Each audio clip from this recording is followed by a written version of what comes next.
Hello, everybody. Welcome to the show. And this is something we haven't had a chance to do for a little while now. We weren't sure if we were ever going to get to do it again, but it happened.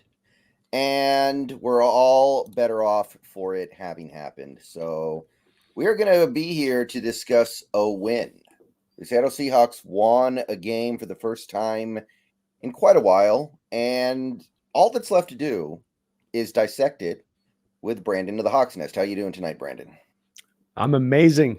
4 game skid over with. We get a little bit of light in this dark tunnel. Feels pretty doggone good. And it's on prime time. Always nice to Yeah, show people, or at least we got some fight into us. yeah, we're showing up in all the memes now because everybody watched that game. It's one thing to win, but it's another thing to win, and then you end up in all the memes one way or the other. Yeah, exactly. It's a double dose of goodness. Okay, so the Seahawks win 20-17 last night. Basically, the now or never moment for the Seahawks because if they had lost that game, it would have felt pretty. It would have felt. It wouldn't have been over, but it would have felt like, okay, so what now? Like who even cares? Like at a certain point, you need the team to actually show you that they can impress you. It's not enough to win sometimes. This was the last chance for this team to impress us, and obviously they won. But were you impressed by them last night? Oh, good question. Yeah, I am impressed by them. This is a team over the last 2 years. Though it's I guess technically won just barely more games than it's lost. Certainly winning a lot of its games hasn't necessarily had a lot of the quality opponent wins you'd like to see in there. Sometimes it's a lot of you sort of beating up on some of the weaker opponents or backup quarterbacks or teams in just a bit of disarray. This was a game where you actually were going to have to take on a brute in the NFC, and they may not be playing at their best of football coming into this game, but that's kind of irrelevant. Your schedule, your record is what it is, and they are who they are as a team, and providing a lot of tough matchups across the board that give a lot of teams issues. And I do think that I come away, yes, very impressed, especially understanding how this team was sliding in a direction where every week it felt like it was sliding a little bit lower down the hill, as opposed to catching the slide like they do in the movies, Brendan, where they get the hook thing out and it catches the slide. Yeah. No, it just felt like we kept going further and further back there for 4 weeks. So it does feel like at least maybe you've got the hook out. Yeah, I can definitely say that. I think impressed is definitely the right word. I know the Eagles are dealing with stuff right now, but so are we. So is basically everybody. And the stuff we had to deal with was substantial, I think. Now, this is kind of the year of the backup quarterback. We're seeing backup quarterbacks win all around the league, but it's not just that. We're missing our best player on defense as well. We've got this whole pre-game. I don't even know what you would call pregame, where we didn't announce a starting quarterback until literally after the game had started, and all that drama. It was a lot to overcome, and I think it was Troy Aikman on the broadcast who even said, like, if Drew Lock doesn't know he's going to start in this game, then it does him kind of a disservice to not tell him until literally right before the game starts. And he was wondering if maybe that was the case. Yeah, I feel the same way. I'm not sure on the hesitancy not to just let him go with it for the week. I'm a big believer in the quarterbacks having that week of preparation leading up to the game, instead of having the quarterback who's out for 3 or 4 practices and then you have him in it like a walkthrough and then you're going to throw him in there. I mean, if you have a real superstar quarterback, that's one thing, but if you've got a guy like we've got as our main starter, that I'm okay going to the backup. That's the whole point of paying Drew Lock the money you paid him, which is he's being paid substantially like a backup quarterback this season. And that's the point, is that if your front starter goes down, you don't feel as hesitant to go to your backup because you've got a solid option there that you can call upon. So a bit strange with that was turned into a little bit of a last minute decision on their part. And I hope as we go forward, Brendan, that if Gino's not good to go, then he's not good to go. That's fine. That happens. This is why you invested in the backup. Just go with that. Says even nothing about what he did this last game. Just it's a generally, I think, a good approach rather than having a guy trying to go out there, fighting through. And Gino is probably fighting through a couple things right now on the injury front, not just the groin. And to again kind of speak generally about this game again, I know that there were definitely some Seahawks fans who didn't appreciate what happened last night. I saw them, not too many of them, but I did see a few of them out there who were kind of ready to be plunged into the oblivion.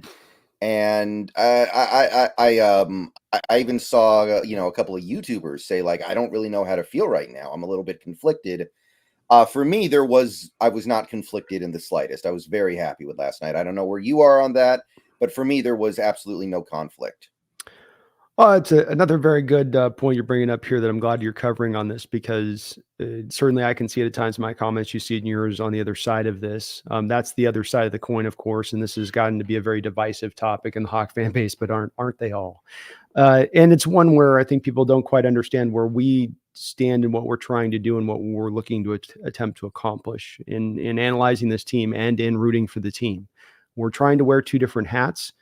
And in wearing those two different hats, we don't just wear one or the other. We're wearing both at the same time. And I know that that's maybe a bit of a high wire act for a lot of people to consider in their mind of how to do that, but it is possible, I believe.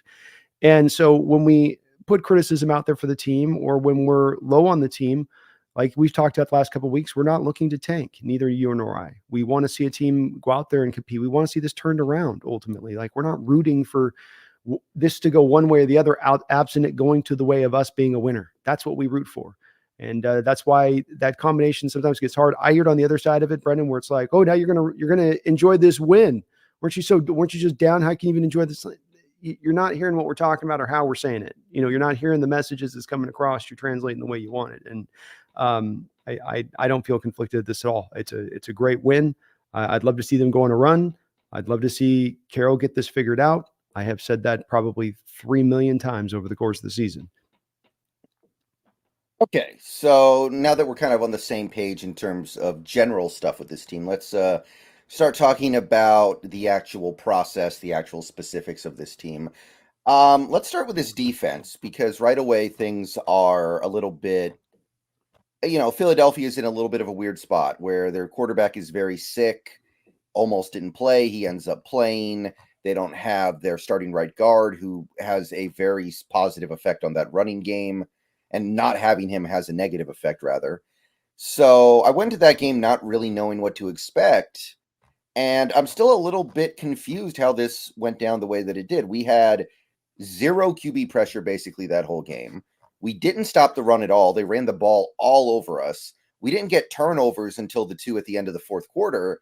And yet somehow you look up at the end and the Eagles have put up 17 points. I watched that whole game and I don't know how we did it. I'm still confused a little bit. I am as well when it comes to that. The peripherals didn't look great when you look on the outside looking in on this, and just going through the game, it didn't feel like you held them to 17 points, but indeed you did pull it off. I do also love, is it not, there's probably a producer in every game studio that's prepping for the game, when they hear there's a starting quarterback or a player that's sick, that they're going to get that shot of them on the bench where these guys are taking every bit of medicine they can. They're probably barely able to think. They feel like crap, and they're sitting on the bench, and they get that close-up shot of them. Right. And and they did that with Jalen in this one, and they go, boy, yeah, Jalen looks like he's having a rough experience, especially being in the Pacific Northwest when it's nothing worse than you're sick, and then you're in the wet and the cold on top of it. But no, it was a team victory on this one, Brendan. I think that's what stands out defensively, at least on this, first and foremost, is that you had all of those guys feeling a little bit more like they were all playing together as opposed to playing individually. And you had a feeling a little bit more, to me, of buy-in, and specifically from the guys that were flexed out for the guys that were flexed in. Julian Love made a couple great interceptions, which was nice, but he was also physical and up there tackling. Michael Jackson was up there doing the same. That time on the bubble screen where he took on the block, drove Devontae Smith on his butt, and then went back there and made the tackle on the play. I thought that was emblematic of his day and what he was doing and how he was getting it done. Trey Brown doing the same thing, throwing his little body around as he could. It felt like you had a little more of that buy-in this week from the team, and maybe it is because you were taking away some of the players out there. There was a little bit less of that. But how they pulled it off, I don't know. Jalen could kind of run whenever he wanted to run.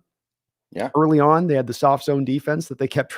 We'd be 3rd and 12 or be 3rd and 9, and we dropped to 12, 13 yards with our linebackers, and then they throw it at 9 yards with the sticks in front of them, and then do it again on 3rd and 6, same drive.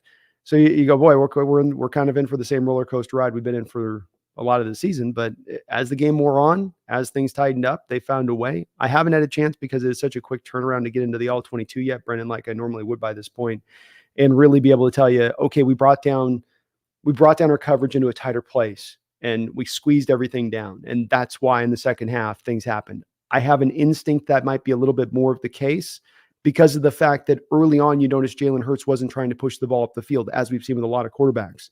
It was just going to take the little dink and dunk when he was going to throw it, or he was going to run with the ball. But then as the game wore on, he started to take a couple more of those deep shots. Had by necessity at the end there, but he also had the other one to Julian Love, which was a deep shot.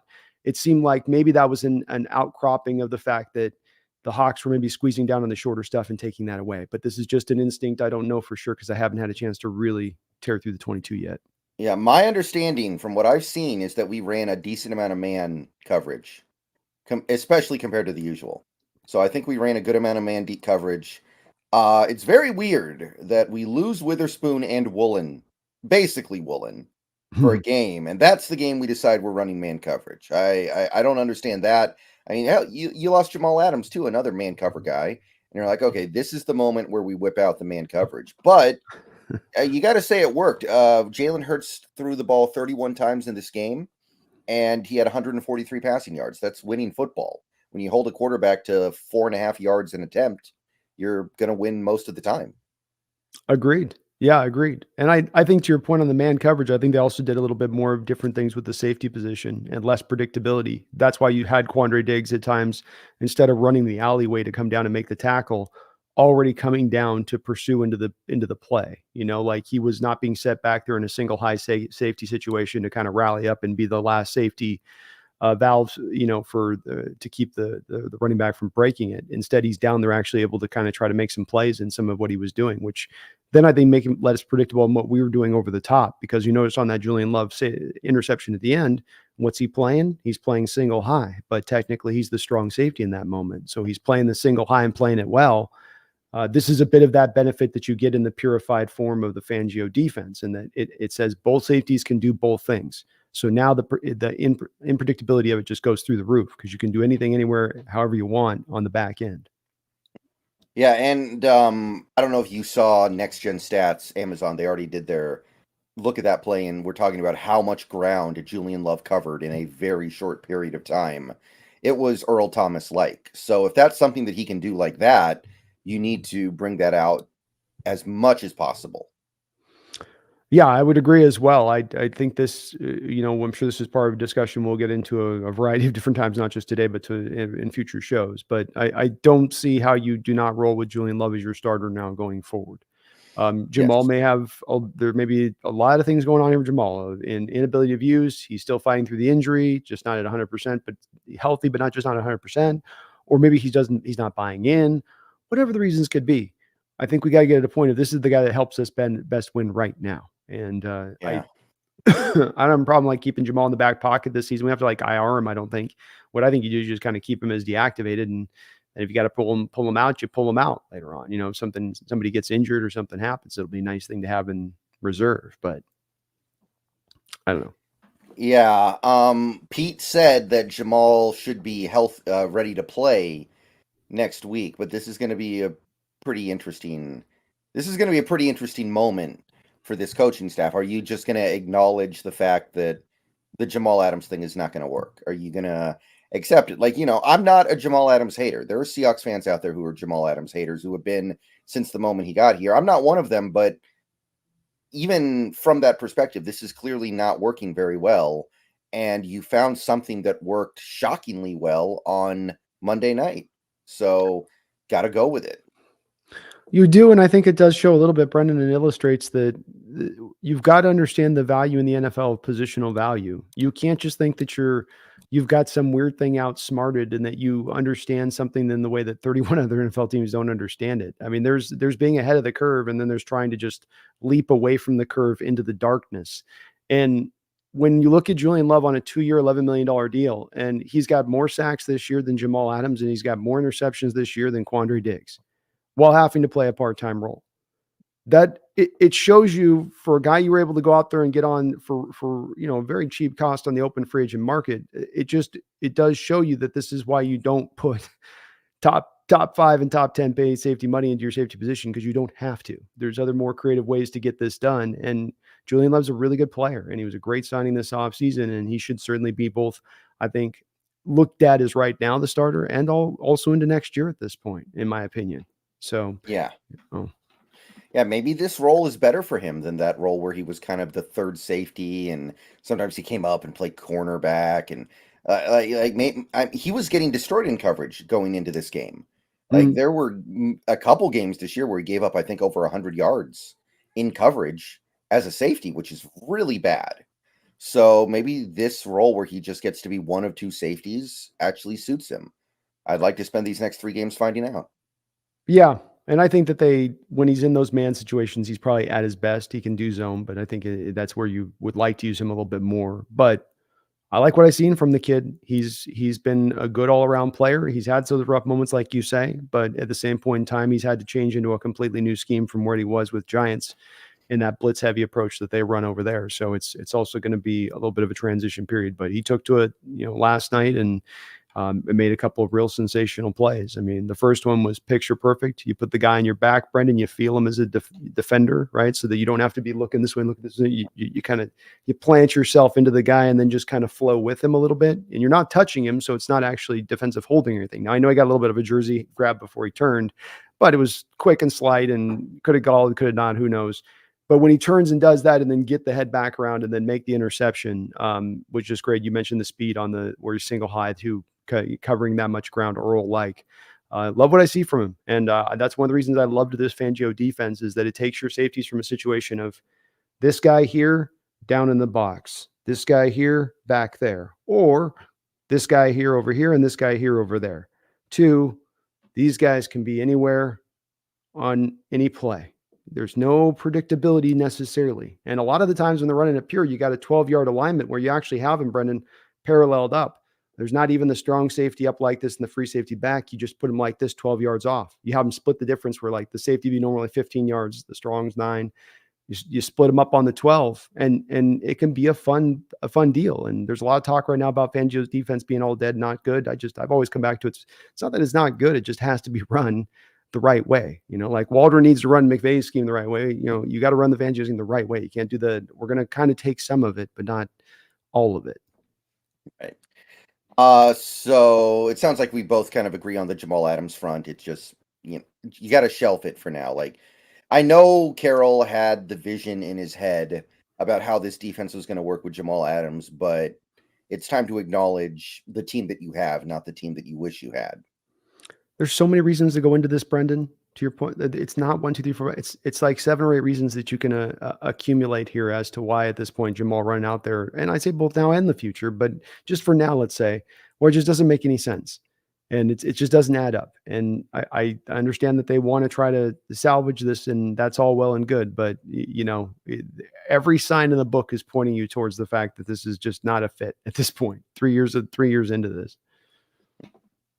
Okay, so the next thing I want to talk about on defense would be the Woolen situation, which the team isn't giving us full information about. So we're going to have to speculate a little bit here. What is your read on what is going on with Woolen right now? To be a healthy benching spot player, plays like 2 or 3 drives. Like, what's your read right now? It's one of 2 things. It's one, that the shoulder injury is so major that it's going to require surgery or heavy rehab after the season, in which case right now he's not able to really wrap up as a tackler like he needs to. And so now he's trying to use his shoulder, or he's trying to get by trying to just kind of finesse it. Or his shoulder's really not that bad, and he's a former wide receiver converted to cornerback who doesn't want to tackle. I tend to go to the former rather than the latter. He wasn't this bad at tackling necessarily last year. It's not his strength. I don't expect it to be his strength, being that he is now only 3 years removed from making that transition from wide receiver to cornerback. It takes a little bit of time to come through with the tackling, especially when you can't work on tackling in practice, really. He's got to work on this all on his own. He's got to find his way on his own. This is one of the downsides of that CBA is that they just don't get in those pads and work on the technique like you need a recent wide receiver convert like him to do so. If it's the other thing, if it is the latter, then that certainly is going to affect your outlook on him in the long term if he does not want to tackle. And certainly he wouldn't be the first wide receiver that converted a cornerback who didn't want to tackle. I will say there's a history of guys converting in this way who start out a little rough and then get better as they go along. Richard Sherman was like this. Trayvon Diggs, who I absolutely eviscerated on his college tape when I was doing my breakdowns on him for how unwilling he was to tackle, has gotten better this year, has taken some steps forward. They're not going to be ferocious, but they get better. I'm going to still kind of trust in that upside overall. And again, thinking I do believe that shoulder injury that cost him a game this season is still causing him problems. He's wearing the brace right now, but it is a guessing game on that one. It doesn't feel like the issue is going to get fixed this year, unfortunately. So if the team decides to just roll with Mike Jackson, who played really well on Monday night, then I think that's probably the right thing to do at this point. Yeah, we don't need to trot out people that are not at 100% health to the point that it's affecting their game. And I'll be considered whether it's the quarterback in Geno Smith or whether it's a cornerback in Tariq. If you've got a healthier guy who can be his 100% health is better than that guy at 90%, then you take the guy at the 100%. And I have to feel like when it comes to these particular positions right now, that it's kind of that case at this point. I don't think Tariq's quite reached a spot in his career where 90% of him is better than Mike Jackson out there at 100.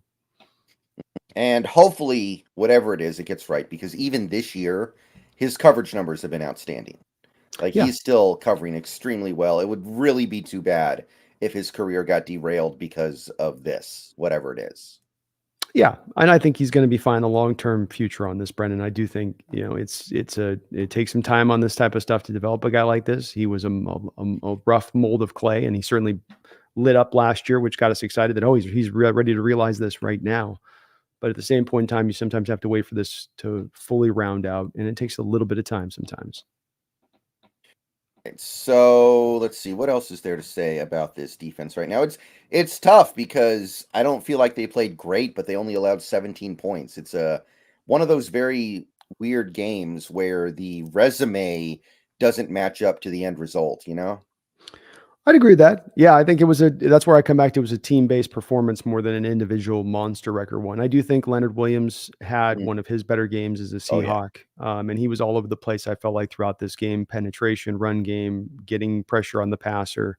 It continues to show up. And people wring their hands about the second round pick, which I get, but at the same point in time, he's delivered on his end of the bargain here. Oh He yeah. is giving us what we had hoped we were going to be getting, if not even a little bit more than that. And it's not his fault that this defense has had some rough issues at times and not doing their part in other areas around him. But he was great. He was fun to watch on Monday night.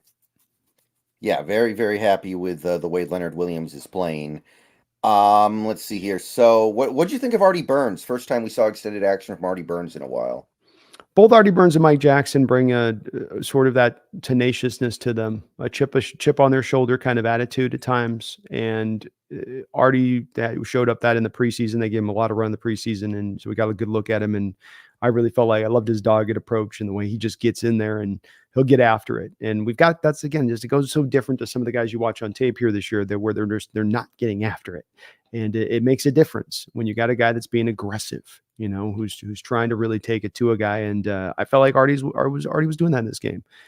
He was showing up. He was flying around out there, max effort all the way through. He was on his P's and Q's. You didn't see any mental errors out there from him on the standpoint of things. And again, that's a bit of not just a Witherspoon change out there. That's an Adams change out because, of course, there are times that they would flex in Adams into that slot for partial points and times in the game. Whereas in this one, you had him in there just kind of 24/7 when he was going out there. But he much like Mike Jackson gave you a complete performance. They tackled, they covered, they didn't have the mental errors. They weren't playing undisciplined football as we've seen in other places on this team. I feel very good about what those guys brought. Okay, so those guys might be our starting corners next week too, by the way, because Witherspoon is still going through that hip pointer thing, and Pete sounded less optimistic about Witherspoon than he did even last week. It's very possible. I would love to have Witherspoon back because he would definitely help us against a tough Tennessee team on the road, 10 a.m. But nonetheless, I do think that we're in a bit better firmer footing with these guys as backups than we have been in years past, where if we had gone to these points, we'd be in danger zone. So and with the Titans next week, if you look at it too, I mean, they don't have necessarily you've got Hopkins, but what will be the help of Levis? And then on the outside, they don't really, the Rashawn guy that they drafted a couple years ago, I think went down to an injury. So they're not super dynamic on the outside either. So they may not. Traylon Burke. Treylon Burks, that's it. Sorry. Yeah, Treylon Burks. I think he's down to an injury right now. So that makes it maybe a little easier for the corners all the way around.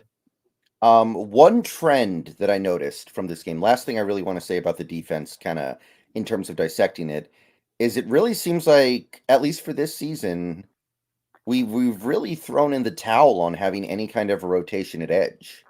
We play Mafe and we play Draymond almost every snap at edge.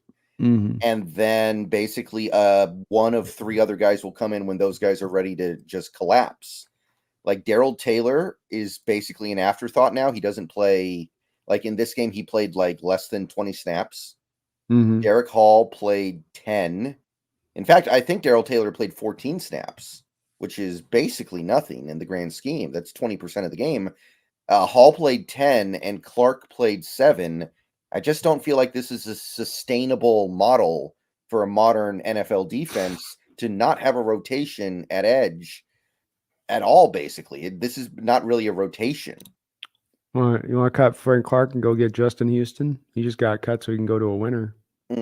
I mean, that's you can't do worse than Frank Clark. He's got nothing. He's got absolutely nothing to offer at this point. To your point, he had the 7 snaps in this game, yet he still managed to be your lowest graded defender by PFF on 7 snaps. So you think, okay, you're giving him 7 snaps. He's bringing out the playoff, Frank, for those 7 snaps. You're getting 150 max effort, throttled up. But as it has looked like through most of this year, he doesn't have anything else left to offer at this point. There's not even a flash. There's not a dash. There's not a pinch. It's just, and the same thing with, unfortunately, Hall too. To your point on this rotation, you have the guys that you do bring in right now. They don't perform when you do put them in. So how can the coaches feel emboldened to rotate or take those guys out? And if we do get in the playoffs, God, I hope Buchanan chest is feeling better. Yeah, I'm surprised we've given up on Taylor to this degree. Like, he's a very flawed player, but he was getting quarterback pressure earlier this year. And it feels like we're kind of in the process of pulling the plug. Maybe we just feel like Philly's a really bad matchup for him because of all the zone read stuff they can do. And maybe he'll play more next week. But man, for him to only play 14 snaps in that game is like, we don't trust him at all. I have some ideas about where I might be. Like you say, Philadelphia is going to always lean into being a heavy running attack. It showed out in this game. I mean, I think they ended up having a higher ratio of run to pass.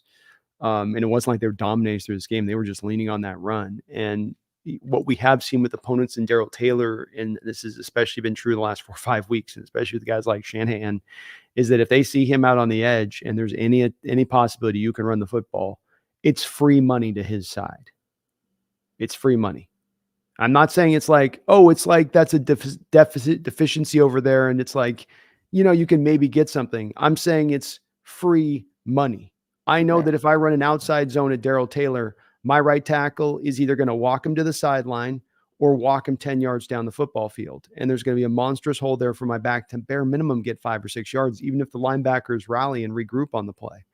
So that comes to a point from a coaching perspective. If you get a run-based team, you're going to have to then eat some of Taylor's snaps because teams are going to target like that. And hence you got more Draymond out there because he can provide the run defense that Daryl Taylor can in that manner.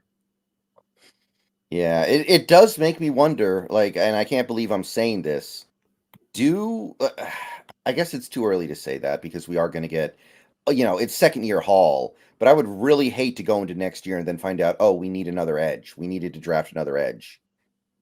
It's a possibility at this point. I had a lot of high upside hope for Derek Hall, but it's been startlingly quiet year for him, and he's had a lot of opportunities here to come up. Another guy that's got maybe a shoulder thing that's could be still going on too. Another guy that might be, you hear, much like Tariq, ends up having to get shoulder surgery after the season's over with. But it's been a very disappointing year here from Derek Hall. He's just not providing much.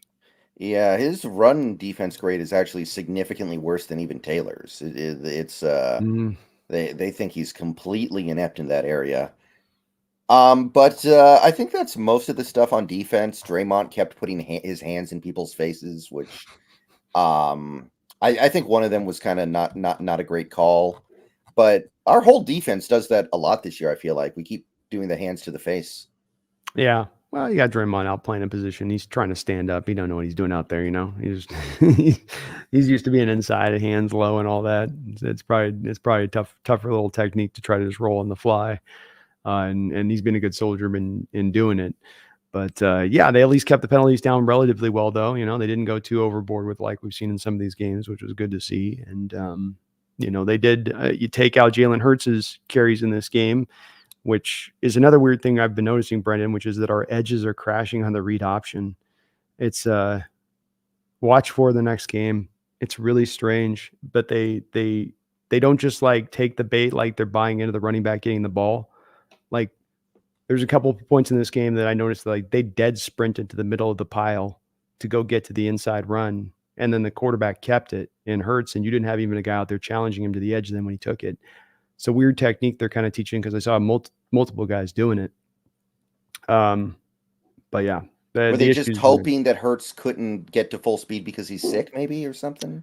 Hurts hasn't kept the read options this year as much coming into the game. So the scouting reports would have said they're either holding off having him keep the read options until the playoffs, or they're trying to protect him from a current ongoing injury, but he's going to give the ball away if you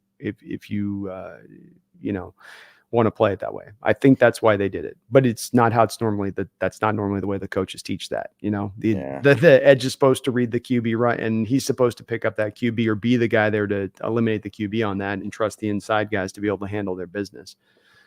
But I wonder, Brendan, with our 2-man fronts and our wide 9 technique off the 2-man fronts, if not the reason you have them crashing down is because you have this natural wide gapping lane that you've opened up with your 2-man fronts.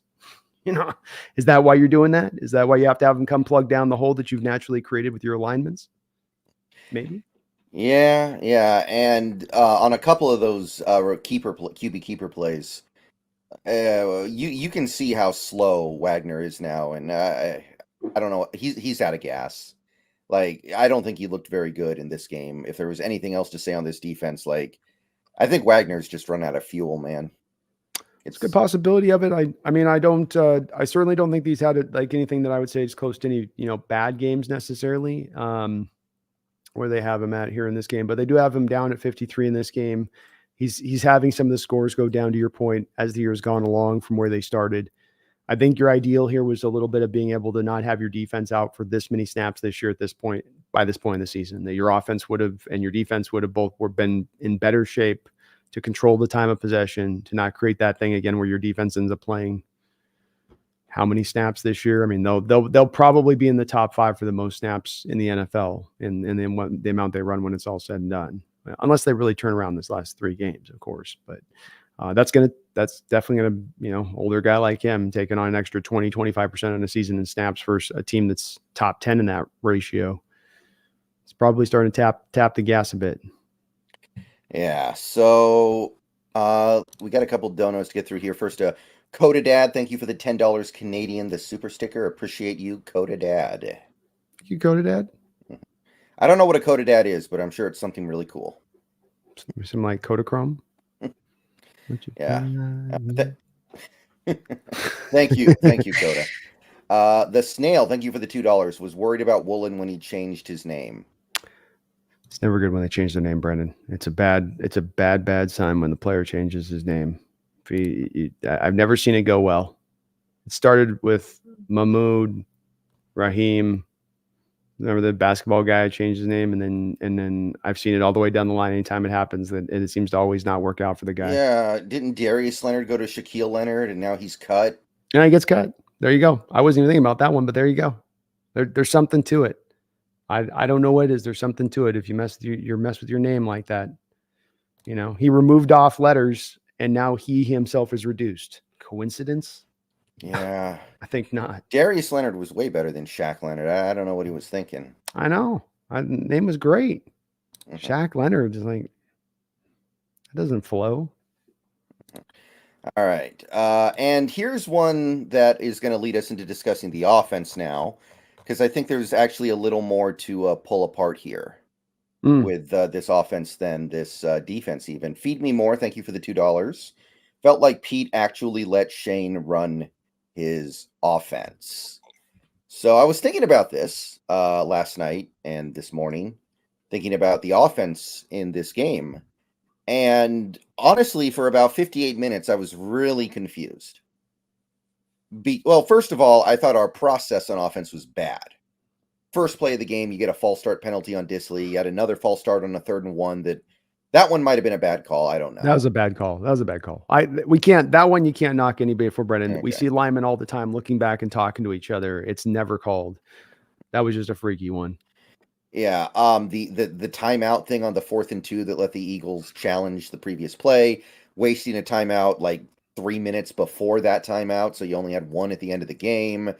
Our process on offense was pretty bad, but the other thing that got to me in this game offensively was we got Drew Lock in there, and I know he's your backup quarterback, but you gave him $4 million. So you clearly like him that much, right? If you wanted a backup quarterback that you had no faith in, there were plenty of guys you could have gotten for like 1.2, 1.3 million. There are rookies you could have given $500,000 to. UDFA's, I think their first year cap it is like 400,000 or something. So it would have cost you nothing, but you gave Drew Lock 4 million, and for about 58 minutes in this game, we treated Drew Lock like we had zero faith in him.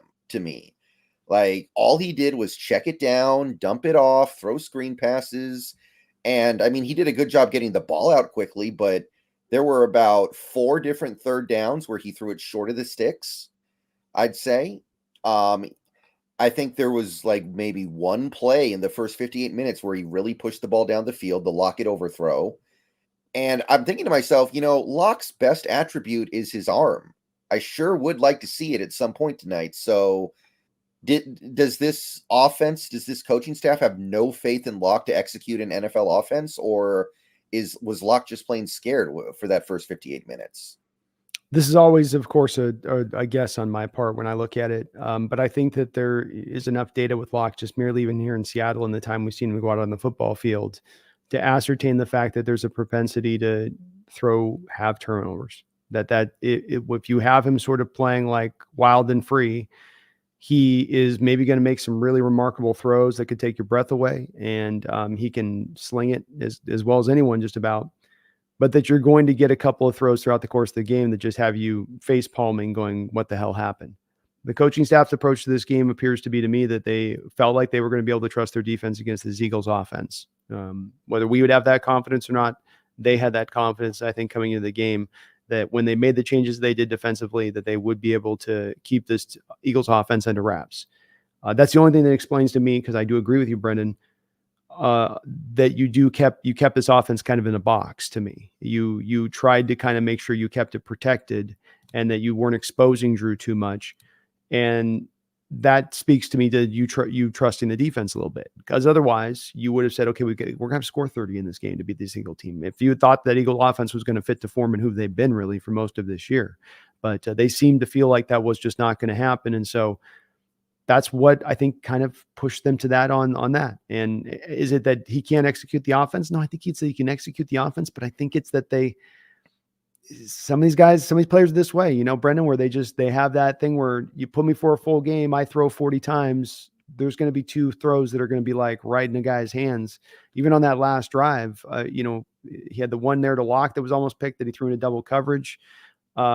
He still kind of almost gave you that even on only 32, I think, attempts at the end of the game here, and what he did, and them kind of reducing those down as they could. So, yeah, I think they tried to protect him. I know it's long-winded on that, but I think that they did try to make sure that they didn't have him exposed. Yeah, and again, I got to wonder if that's how you feel about him. then why give him the 4 million? Like, if that's how you feel, just go get a quarterback with a noodle arm, pay him almost a quarter that, and you can get the exact same thing. Like, there was no difference in this game between Drew. I felt like we were treating Drew Lock like he was Tim Tebow, Mm, because this is exactly how the Broncos did things with Tim Tebow. They just protect him for 58 minutes, hope the defense keeps it close, and then hope that Tebow can go win the game at the end. And that for, that one magical year he did over and over and over again. But it felt like a Tim Tebow game plan. And for a guy with as good an arm as Drew Lock, and we did see him whip it out a couple times on that last drive. I was kind of disappointed by that. I was like, this guy is nothing if not a cannon arm. Let's see it yeah. every now and then. I'm not even, and you neither you nor I are the biggest pro Lock guys, but I do think he's capable of running the offense. I would have come into this game saying, let's turn this on. Let's try to see if he can make this happen. This is not an Eagle defense that's like the Niner defense. They may still have a lot of tough parts to him, but it's not the same thing of what he had to go up against a week ago. So, let's let him go out there and let's let him try to, make this happen with the playmakers he has and the guys he has on the outside and mix in the run still. It didn't have to be a high speed, just let him throw it all over the place. But that last drive showed he was capable of giving some of that last drive throughout the course of the game. But to your point, it was all on time. Notice that he never broke the pocket in this game and really scrambled. There's Mhm. not one rushing yard from Lock in this game. Almost those as though it appears the coaching staff may have instructed to him. There's no secondary stuff in this game. There's no playing off script. If it's not there, throw it away. And that's why you're also led to having moments where he's in the pocket, throwing it away to nobody and getting an intentional grounding penalty. Again, almost as though he's been instructed in that moment to not leave the pocket, try to extend plays, stay on time, stay on script, and that's where you need to kind of operate from. Yeah, I mean, it worked. We can say that, right? We Yeah. did end up winning the game, but I was thinking to myself throughout a lot of this game, like, let Locke do something, man. Do you remember that NFC Championship game, Niners Packers, where Garoppolo was hurt and he was playing through it, and Hmm. basically these last 3 quarters, I think he threw the ball once Hmm. because Shanahan just realized all you're going to do is throw this game away. I'm not going to let you do it. You're Yeah. just going to hand off. That's what it felt like. Like, I think there was one point in this game where we handed the ball off 12 straight times or something. Yeah. And it really did look like that 49ers game plan against the Packers. Yeah, and I think that was one time where they could have just brought in at that time, to your point, like Trey Lance and had him run read option every time. At least then you're bringing in the leg option, the leg aspect of the quarterback, if that's where you're dead set on with Jimmy because he's injured, which they didn't do at that time, which I thought they should have done. Um, but yeah, I don't know. I mean, look, you got to give the coaches props on this because it was a strategy that they sought to employ coming into the game, that they foresaw this is how the game will play out if we employ this strategy, and then it did work. It does go against what you and I think would what you would do that would be the smart approach, but it was one that didn't happen by accident. It was one that I think they kind of foresaw in their approach and how they tried to get this done. And I want to, we've been hard on the coach staff. I want to give them their just due when it's there. And on that one, I got to give them the just due is that, yeah, you're down 17-13, but you were up right next to that Eagles team. Everything kind of held true in the moment of it. You needed the 92-yard drive, which wasn't the best part, but hey, it did. This was, I think, what they planned on doing, like you say, by how the many times they ran, by how they kept him, Drew in kind of that bit of that box and protecting him. And it did work, but Yeah. I don't know if it's a long-term, method of approach for success. Yeah, but to get back to the original message, the reason why I say all that is I'm not sure if Shane did get to run his offense. I don't know if the Shane Waldron offense is that restricted. Like, I know that it's not about the deep ball the way the Schottenheimer offense was, but we're not even we're not even talking about deep shots. We're just talking about like fitting the ball into tight windows 10 yards down the field. We're talking about throwing it past the sticks on third down. Again, there were like 4 third downs where Locke throws it 3 to 5 yards short of the conversion line. Mhm. And I don't know, that doesn't feel like the Waldron offense to me. Well, I think I think, yeah, I think there's certain things I see within Feed Me's question or point with this, that there was some differences on the use of bubble screen and not just featuring it as sort of this once twice thing, but actually throughout the game you went back to it, which is something that we've wanted to see. Um, the use of pre-snap motion, it felt like it was dialed up a little bit more in this game. But then Right. to your point, oh, so there we go, motioning in this Yeah, game. feed Okay, me more cool. with a follow-up comment talking about the motion, which I can get behind that. Yeah, and so there was certainly that. We still didn't get one fly sweep the whole game. That's still something that's not really committed to doing it in this attack. I don't know if I saw a lot of flood zone kind of concepts we might typically see, but there were some more elements within the Shane Waldron offense that haven't been as on display. I will say, feed me in this game, which that's a good step in the direction. Now let's onboard all the rest. You know, there was still a little bit of going back to that. Every other play, there's a different formation and a formational look, which is again goes a little different from where he comes from. Maybe that's just who Waldron is. He likes the different formations every other play, but that's also not coming necessarily from his roots on that one. Nonetheless, there was some spots in there that were more what we would hope to see in this offense. All right. Mike McGee, thank you for the $2. Lock truthers are starting to annoy me, Brendan. Okay, so yeah, you want to have this conversation now, Brandon? We got to we got to talk about this. I think we need to try to keep it a little real on Drew Lock here. I think some people are struggling to keep it real right now, and we You need mean to help them keep it real a little bit. you're not gonna let me use my franchise lock nickname tonight?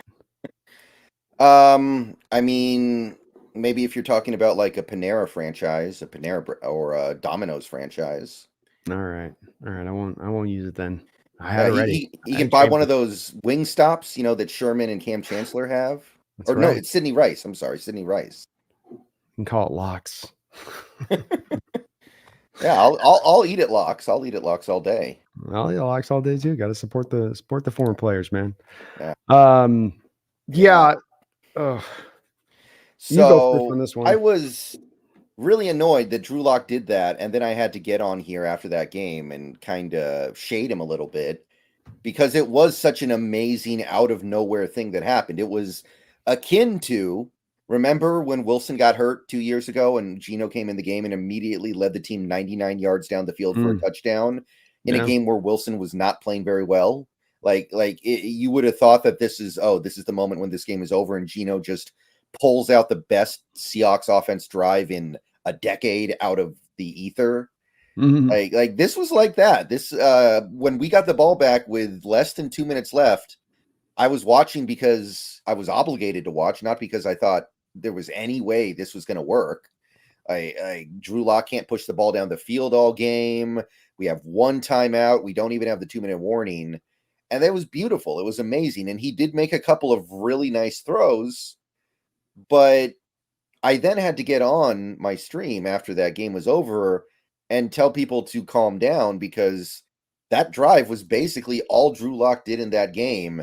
And I got people trying to tell me that Drew Lock is some great quarterback now, and that he needs to be the starter, and that he's this, and that he's that, and that he's the other thing, and that Geno never would have won that game, and Geno can't come through at the end of a close game. I had to hear all this stuff, and it's like, guys, you remember the quote from the wolf in Pulp Fiction?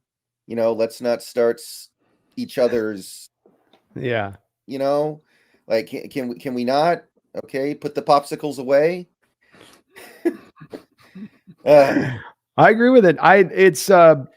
Look, he was at 4.5 yards an attempt through like 3 quarters. And he was fitting within the confines of the offense, what he's told to do? Sure, maybe. But the coach's lack of willingness to utilize him in that way should be an indication to the Lockites that the coaches are telling you something in that. If they're trying to restrict you for 3 quarters, that's probably not who you want to be your franchise quarterback moving in the future. I don't hate on Locke. I like him, and I think he's a very capable player in this league at the quarterback position. And if you even gave him a great front line of offensive linemen who could pass protect like hell and some skill position players, the guy could probably take you in some places. But so can Geno. And I do think that Geno's better. And you look at like Geno's had some fourth quarter comebacks this year where he's played perfect football on that fourth quarter comeback, along with playing a good football game around that fourth quarter comeback. Just take that last drive of Locke. You've got the one throw into DK Metcalf that could have been intercepted, but Metcalf just gets his big bear paw in there and is able to pull it away from the corner. You've got a crossing route with Charbonnet where Charbonnet's got about 2 yards of separation and Locke overthrows him by 9 yards.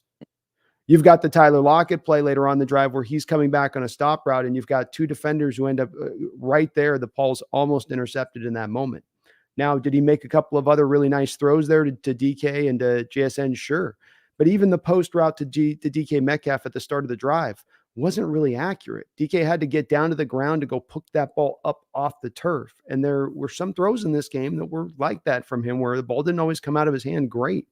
The one that DK had was a drop, should have caught it, but that first one to DK and one of the 2 targets you had to DK through 3 quarters was down at his shoe tops, and it wasn't the particularly hard throw. Get that thing up here, right here, So look, he played a good game overall, and that ending drive was awesome. Those 2 throws that he made, you couldn't have thrown those more perfectly, more better, and the decision making couldn't have been better and more right. Recognizing the safety on the play to JSN is coming up in the box, so he has no single high safety over the top, so he's going to get the true one-on-one, and knowing he can anticipate that, marvelous. But you still got to kind of still see, even with them trying to limit him, what you get in the good and what you get in the bad on the Drew Lock front. I don't think it's a franchise quarterback for the future. Yeah, I think that what if let's say we have to play Lock going forward, which Pete Carroll already nixed. Carroll already said, "Look, Gino's the starter, and he's going to be back next week. We're going to play him." So that conversation's already kind of dead. Mm-hmm. But I think that Drew Lock, if you ever were in a situation where you were down multiple scores, and he needs to start pressing a little bit, I think that you would see that this really turns into a disaster kind of quickly. Now, a lot of quarterbacks are like that, but it's almost kind of like the Russell Wilson thing in Denver right now, where their goal is to just kind of always have the game close at the end so he can win, because if they know that there's any separation, Wilson can't punish defenses the way he used to actually try to make up that deficit. Like when they went up against Houston, they were down 2 scores going into the 4th quarter, and he throws 3 interceptions because he can't beat a defense that knows you have to pass. Yeah, I think that's a fair way of putting it. I think the Lock can be a starter in this league, but if we're talking about I need to have all the things right in front of him in order for him to flourish, a lot of guys can be that guy. And there's no reason to get too, pre locked in on Lock. The other thing that has to be the thing that we look at in this situation is the reality of what's going to happen as we move into the offseason with Lock and potentially with Gino. And that is that let's just run this from a mathematical perspective. You're going to be on the hook to pay Geno Smith $31 million next year. I think a lot of people that are pro Lock will say, no, let's go with Lock. We'll give him $5-6 million. And look at that. Then we save $25 million and we don't have Geno. I mean, he's not 1/5 of Geno. There's the logic they apply, but that logic doesn't work. You're not counting all the money. You're counting the front end. You're not counting the back end. On the back end, you have $17 million of dead money that you're spending on Geno to move off of him. So it's the dead money plus what you're paying Drew Lock to go that direction. And if the cost is offset, to me, I don't know why you just don't at that point roll back with Geno, if anything, as it would stand with that. So it just doesn't, to me, add up that there's any real pathway here. And that performance last night, as you just said about the coaches saying, let's go to Geno, certainly hasn't swayed them to get to that spot of things where they still feel like Geno is the best option at this point. And I think I would be surprised at this point the coach would be making this decision when it wasn't the right choice when it comes to this. I think they're probably having a pretty good eye on this particular decision, on who's the better QB. I don't think that this is one that's really hard for coaches when they have all of the practice and all of the game film to go through to come to a certain point of, okay, we got one guy there that we know is going to be better for us week 15 into the season. Yeah. I'm inclined to agree. And the last time Geno Smith played for the Seahawks, he had like 350 yards and 4 touchdowns on an elite Cowboys defense on the road, with his offensive line playing atrocious football. Hot garbage. Yeah. Drew, by the way, the Eagles defense is awful. I think they're literally last in the league in pass defense. Mm-hmm. And they're I think they're like bottom 5, bottom 6 in points. It tracks to what we saw last night. And so, yeah, it's That Geno performance versus the Cowboys was far and away much more impressive than what Drew did last night. The last drive was great, but putting comparables together, it's not the same. And to your point on that, the pass rush he was under and just constantly getting smacked him, but still making those throws, standing tall in the pocket in that game. Yeah. Yeah. But the overarching point is it is too bad that we have to get on here and try to pull people down a little bit about the lock stuff, because what happened last night was really fun and really cool. Yeah. But in the spirit of keeping it real, let's try to be real about what he did last night. What he did last night was very, very similar to what Tim Tebow did in 2011. And where was Tim Tebow in 2012? I'll say this though, Tim Tebow couldn't have done the finish at the end. There was Tim Tebow did not have the ability to make those throws at the end like that. I don't think with that accuracy. He would have, he would have parted the Red Sea and run Maybe. for a touchdown. Maybe. That was his thing. He would need godly intervention to make some of those 9 route throws that Yeah. Drew made last night. Wouldn't But do it with his arm. wouldn't do it with his arm. But I think it was, there were some good throws in there. There was some spots where Drew, I do think he was within the confines of what the coaches were keeping him within, though. They weren't letting him, go up to 40,000 feet. They were keeping him around 5,000. But great moment for him. It was fun. It was awesome, and I'm happy that it did go the way that it did. But I I have no doubt in my mind of the 2 quarterbacks we have on this team who is better. Like I'm not seeing any reason to even suspect that there's anything else to say about that. No, I do think that I will say to this, I think that there is a lot more about Locke and Geno that has them closer together than further apart as players. And that's, Geno's had a little bit more time to refine his skill set. Locke may eventually refine it to that point to where he is stride for stride with Geno. But I don't think that there's one that really separates above the other, but I do think that there's a clear guy that is better right now. Yeah. And margins in the NFL are thin. Yeah. Being a little bit better makes all the difference. Mm-hmm. In college Agreed. football, then I think there's a huge difference between Caleb Williams and Kyle McCord, right?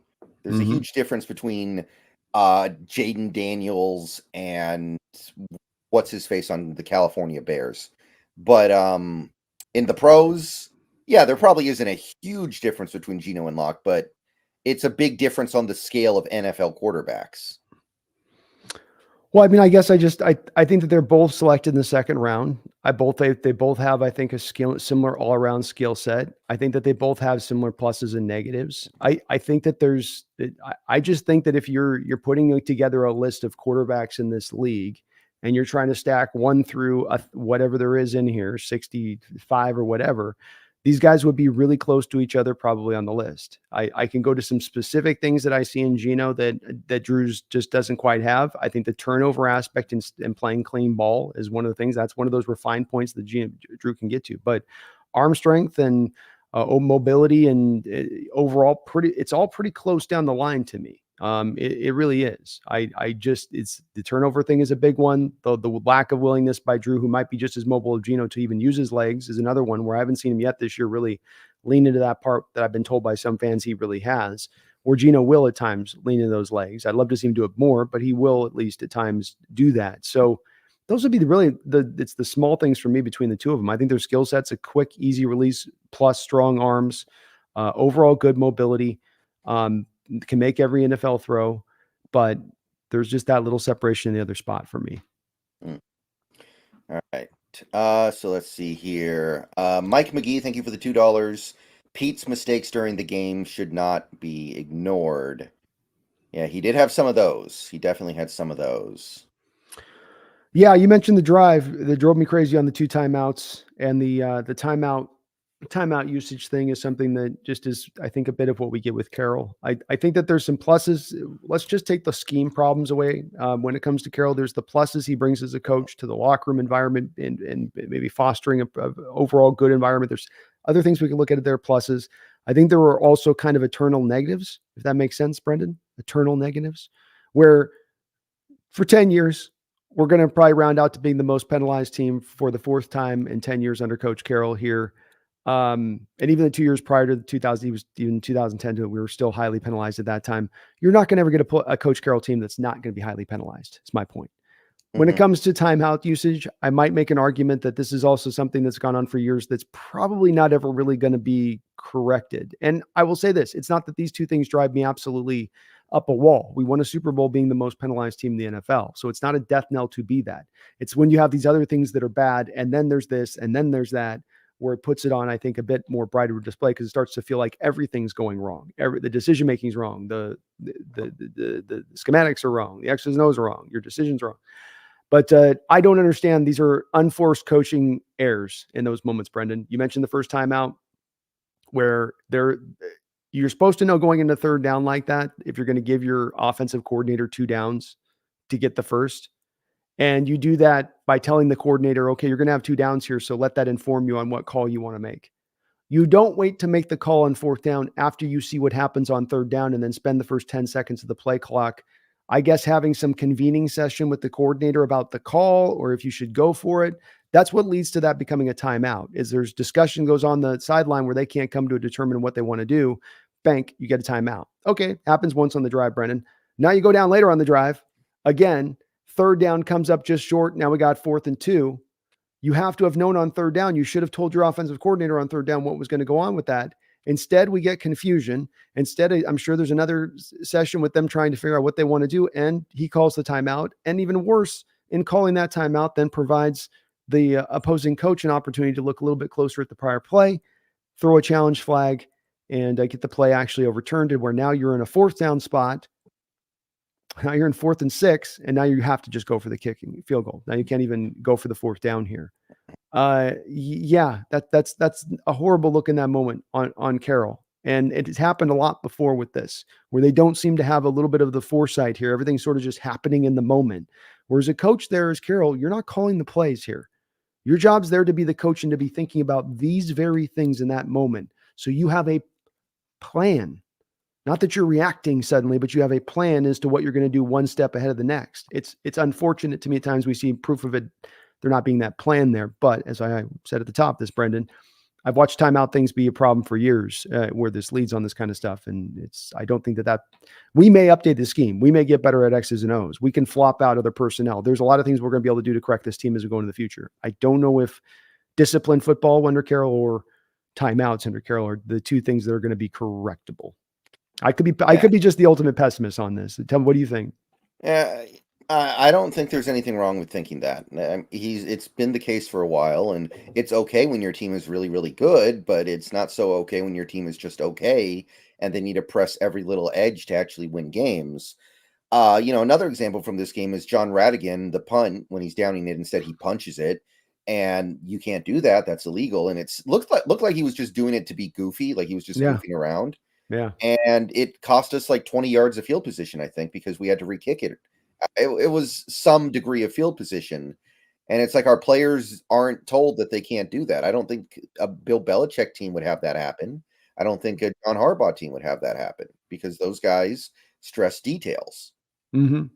Yeah. And yeah, and what about like DJ Dallas letting the ball bounce every single time lately on punts? Where, early this year I was pretty cool with DJ Dallas, but it seems like he's regressed now to where he's afraid to catch the ball, and it's costing us. It cost us big time on that last drive, actually, because he lets the ball hit the ground. It rolls to the 8-yard line, and that was the thing that made me really think that game was just over. I was like, "What? How are we going to overcome this? We need to get that ball at least at like the 20 or 25." Yeah. And I think he wasted like 5 seconds by letting the ball bounce. Yeah, I don't. DJ Dallas drives me crazy back there, and he's had 2 fumbles this year back there as well. I think he's doesn't look comfortable. He's slow. He is so slow. It takes him. It feels like about a minute to get up to speed, and even then, it's not a good top speed. And then you have it feels like his hand shaking under every punt. I don't know why he's so I've seen so many punters in my life. What they do in these moments when the punters kick it low is they run up and they slide catch it down, and then you'll get great feel to be like 35-yard punt or something where you catch it at that point. But you just fair catch it. but I almost feel like he can't do the hand motion while he's running up to catch thing or something here because he just doesn't do it. And I've seen him do that now a multitude of times over a couple of year period. Punters now try to do it. And the thing is you can't let the ball bounce in front of you, Brendan, and just hope that it's going to take the bad bounce. Punters, as part of their technique, understand how to get it end over end, meaning when the ball is going like this and it lands, it's going to keep going that way. It's going to keep going the backwards direction. So you can't just hope for the thing to bounce back the other way. These punters now understand what they're doing in that respect more than ever.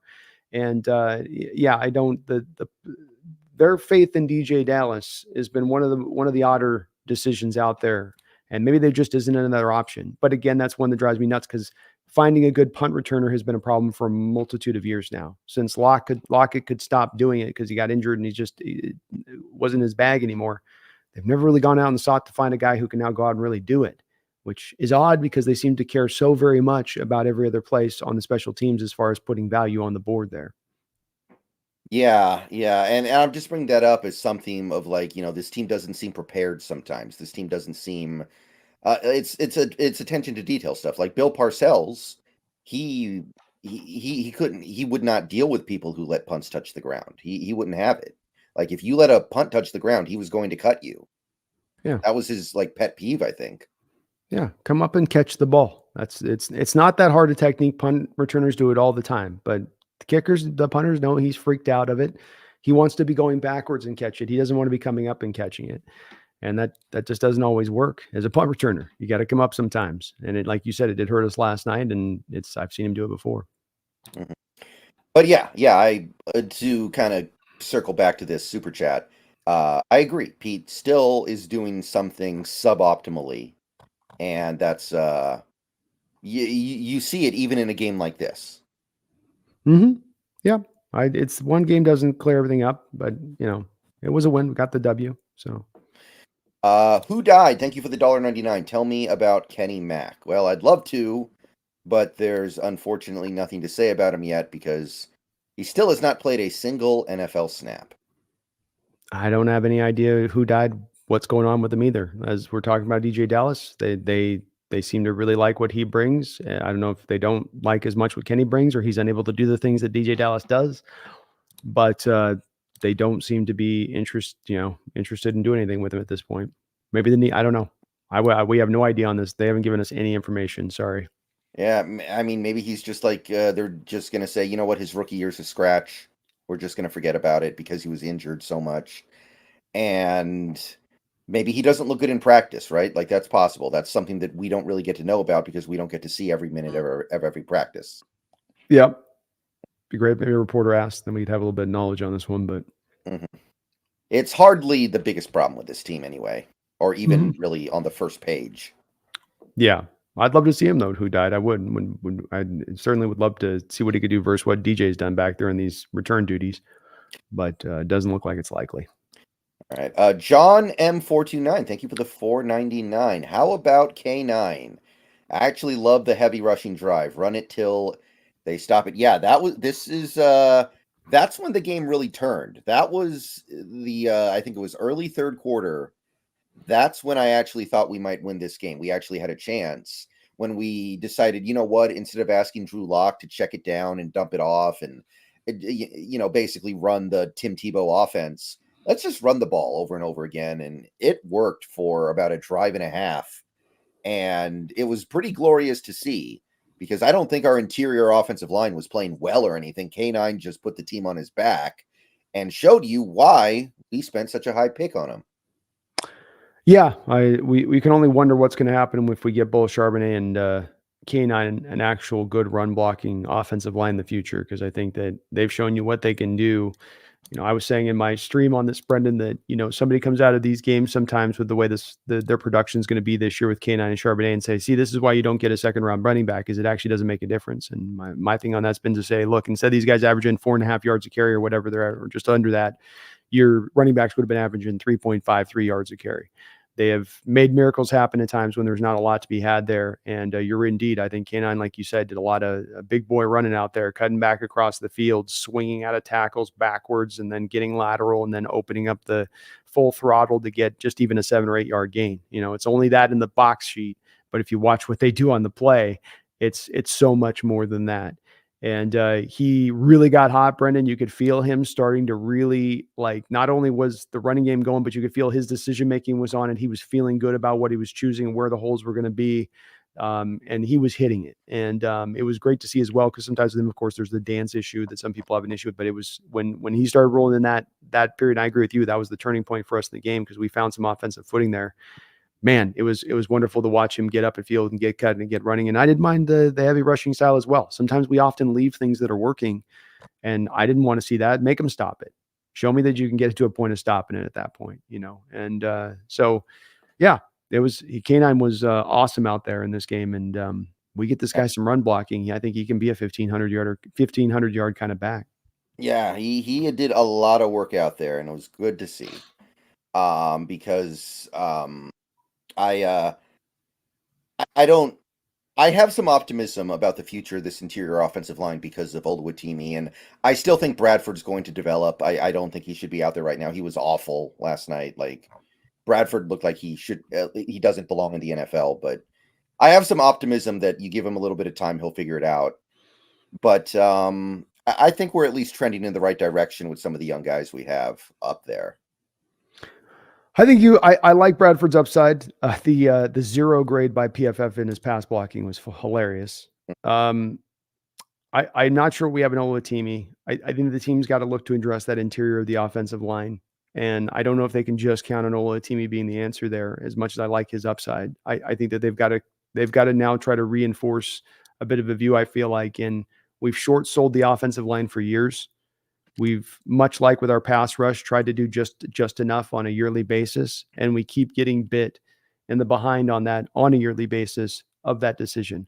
So maybe we should change that decision making and try something different, like actually building a proper offensive lineup, not by just trying to go up and doing just barely enough, but superseding that and turning it into an actual strength of the football team. That's what I think at the forefront of this offensive approach or this team's approach this season, offseason, Brendan. I would like to see that, I feel like. And that would be the 3 interior spots. I feel good about the tackles, but I'm talking all 3. Deal with all 3 of them. And I like Bradford, but he's so raw. I don't think you can necessarily just count on him at this point going into next year that's just going to turn on. Yeah, I mean, I wouldn't mind it, of course, but I don't know how realistic it is to say we need 3 new starters on the offensive line in one offseason when you already traded away your second round pick and when you might not have that much money. It depends on how slashy you're willing to get with the roster. There is a big part of me that thinks that Carroll still loves Quandre Diggs so much he won't be able to part with him. So that's a lot of money that wouldn't shake free. I do think Adams will go at this point because it feels like even Carroll's kind of sick of him. He basically said as much. But I'm not convinced there's going to be the resources to address the offensive line in the way that you're suggesting. Well, you're going to have to. You've got Damian Lewis, Evan Brown, and Phil Haynes that are all free agents, and they're not likely to be re-signed. So those are 3 spots. Whether you have the resources or don't, or how you do it, you're going to have to address those 3.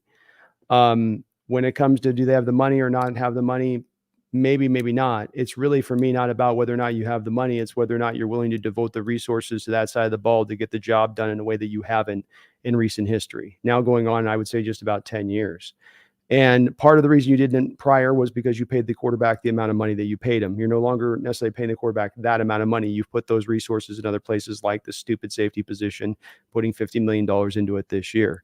And I think that you can go out there and find some quality on the line in a way that you haven't in prior years if you just try to address it in that way. Would it be a bold approach, and would it not allow you to maybe address maybe some other things? Certainly.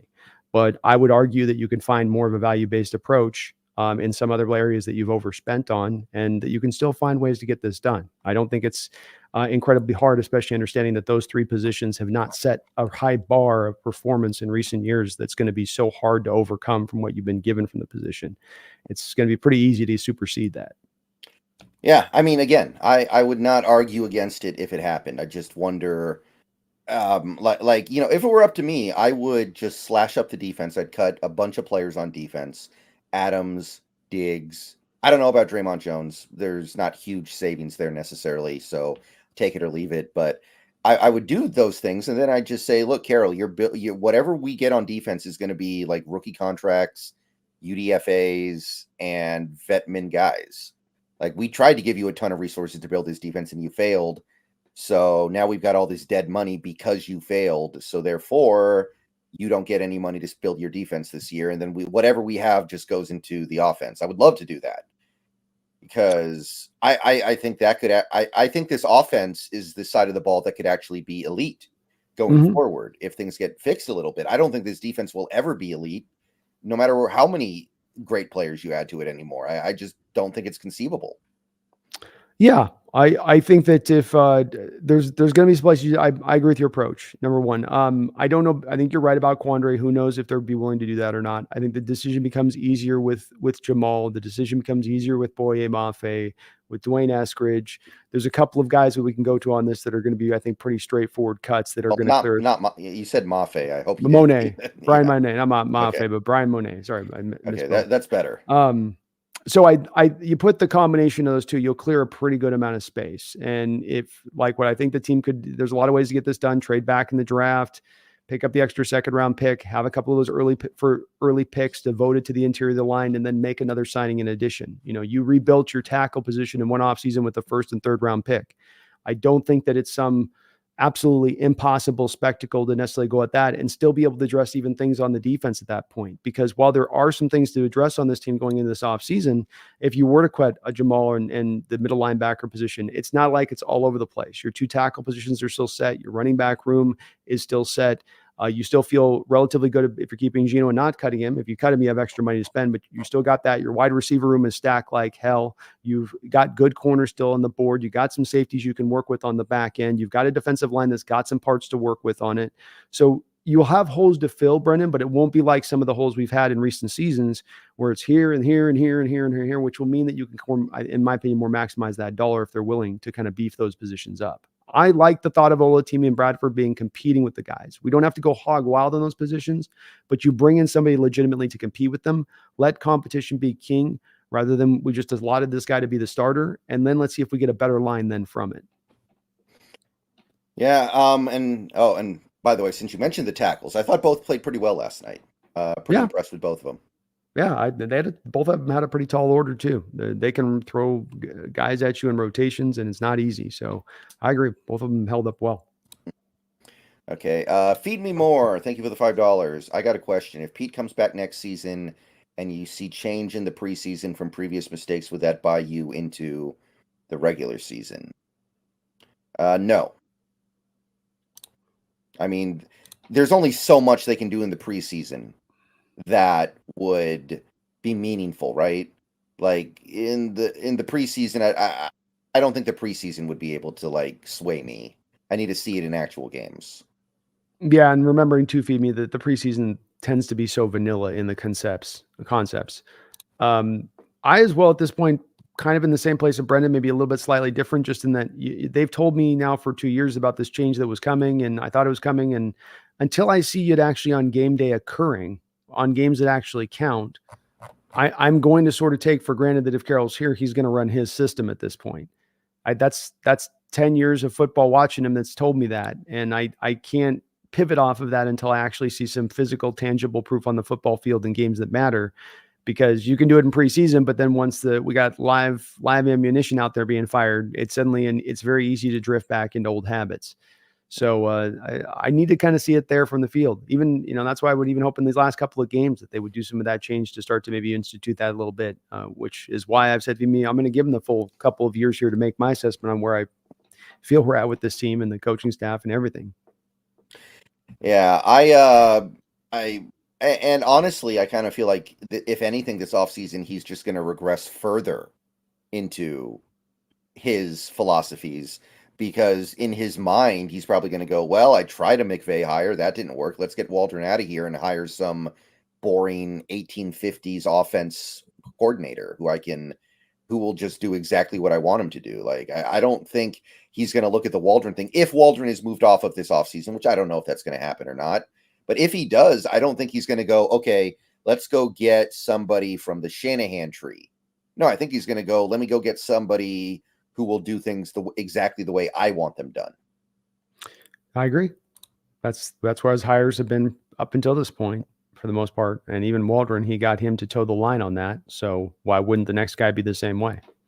This is where that's where you go. It's like change happens, but it doesn't happen when this same thing happens here, same thing happens here, same thing happens here. This is just going to suddenly change for reasons. It's likely to be the same thing happening again here that's happened there, and there. And so, yeah, I can't anticipate him going outside the box until he actually goes outside the box on those kind of hires. Let's see here. John, thank you for the $4.99. Also, Big Cat is awesome. Willing to give Love a shot next year.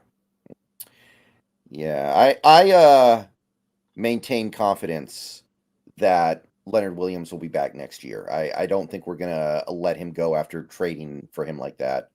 So, I mean, hey, I'm not against it. You know, I know that it's a little bit questionable to re-sign an elderly player like that, but he's been awesome, and I definitely think Love is going to get more playing time next year.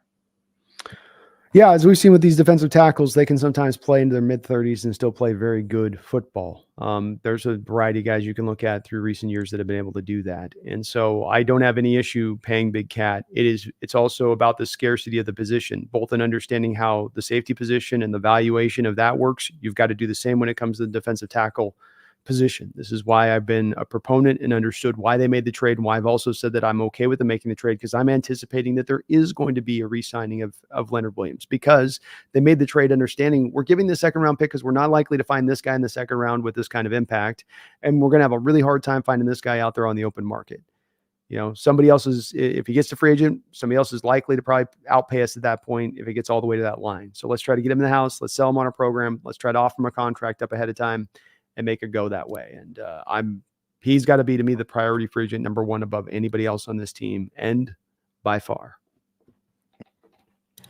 Okay, let's see here. Guile G, thank you for the $1.99. Locke trusts his wideouts.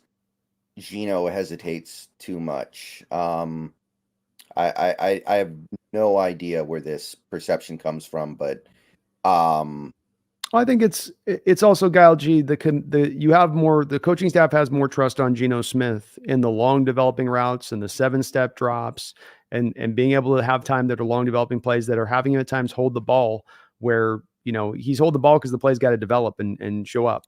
They committed in this game to throwing the ball very, very short and getting the ball out of Locke's hands quickly. That was, to me, as much a coaching decision as it was Locke being really precise in what he was doing. That's how come you ended up in the end of the third quarter with Locke averaging 4.5 yards per attempt, was because he was just simply literally just going, and, you know, is that a lack of hesitation? Sure. But he's also not pushing the ball up the field. He's also not really challenging the defense through a large part of that game where you have 13 points on the board and your offense, absent you running the football, isn't really doing a whole hell of a lot.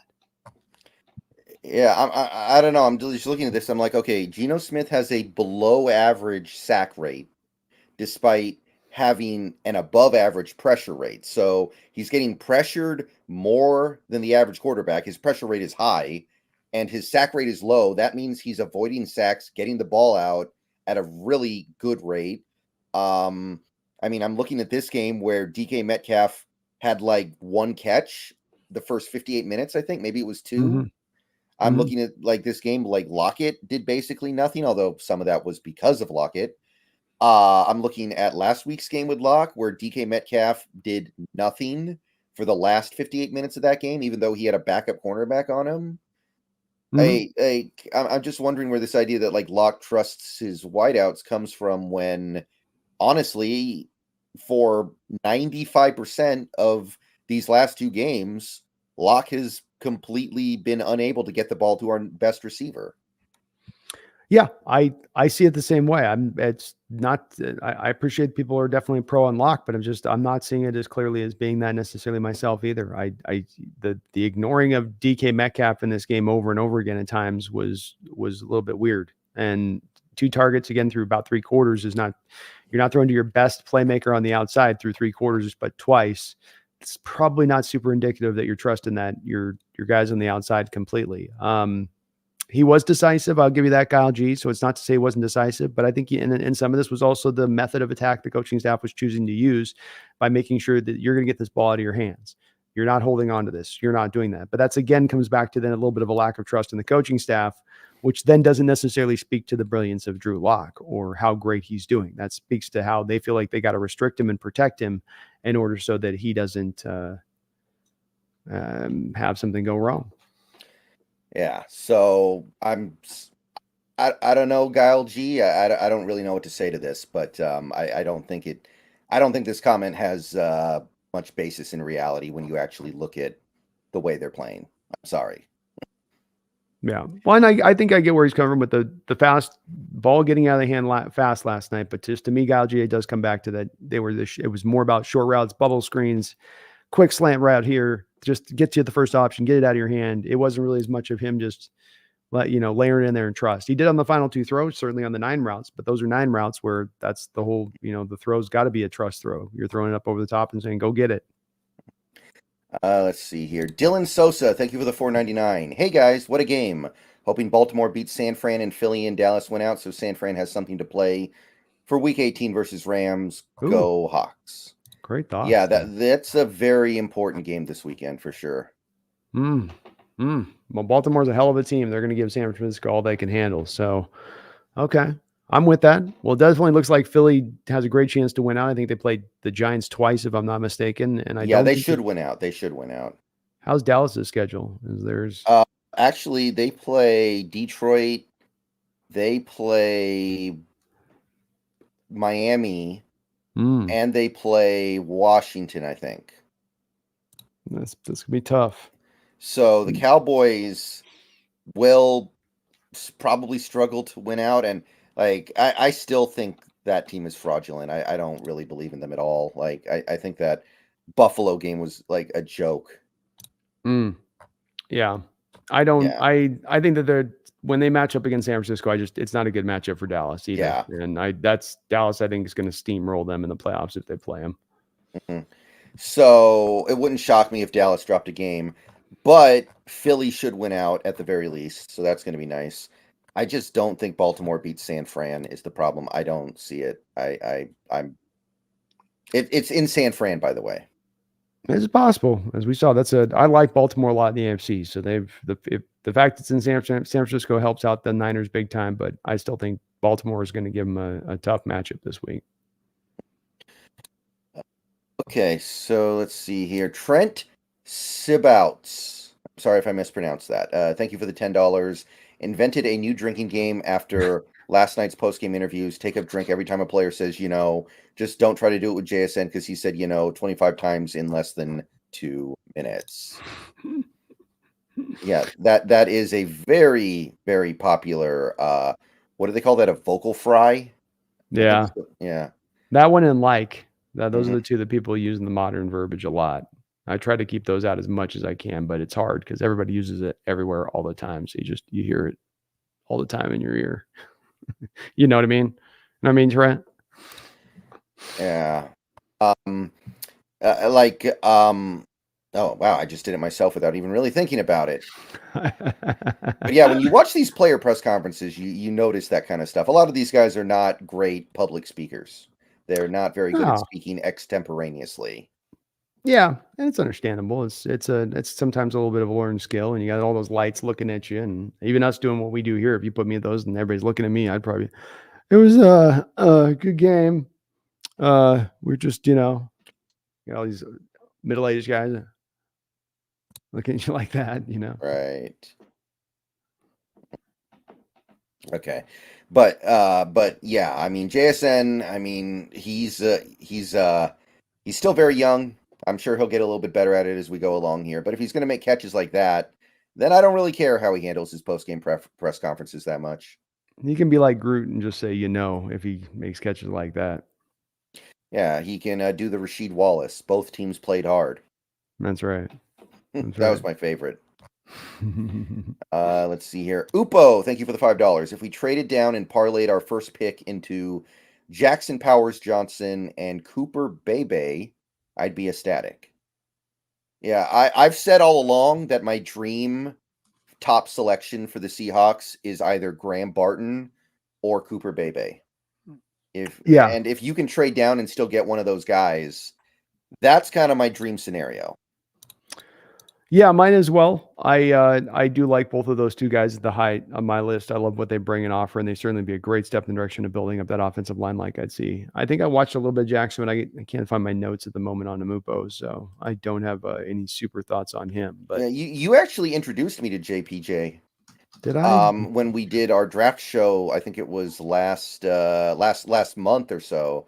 I was not really familiar with him. I knew of him, but I wasn't looking at him in that way. So you actually, I think, had him as the number 2 center in this draft, and you kind of turned me on to him, and I'm Maybe I'm impressed. looking. Notes. Let me find my notes on him one more time here. I'm sure I got him in here then. There he goes. Yeah, he can maul and he can move, also blocks well on the move, smooth as silk on combo blocks, tenacious, able to upright tackles and 3 techs out of the hole on his own. Excellent leverage. Maybe not the most powerful nor super athletic for the position. But yeah, now that I'm thinking about it, sometimes I gotta look back at my notes on this to get my brain shut up. He's got to ditch the hyphen and just go with Jackson Powers. I think that's a really Yeah. good name. JPJ. Yeah. Like Jackson Powers Johnson is okay, but Jackson Powers would be a great name. Yeah, I hate the hyphen. I really hate the hyphen. I wish people need to pick a last name. Yeah. Man, I mean, Jackson Smith and Jigba's pretty cool, I guess, because Jackson Smith would be really boring. The Njigba makes it very distinctive. Like there are not very many people who are named that. So I'll Wouldn't give Jackson and Jigba sound cooler? Jackson and Jigba.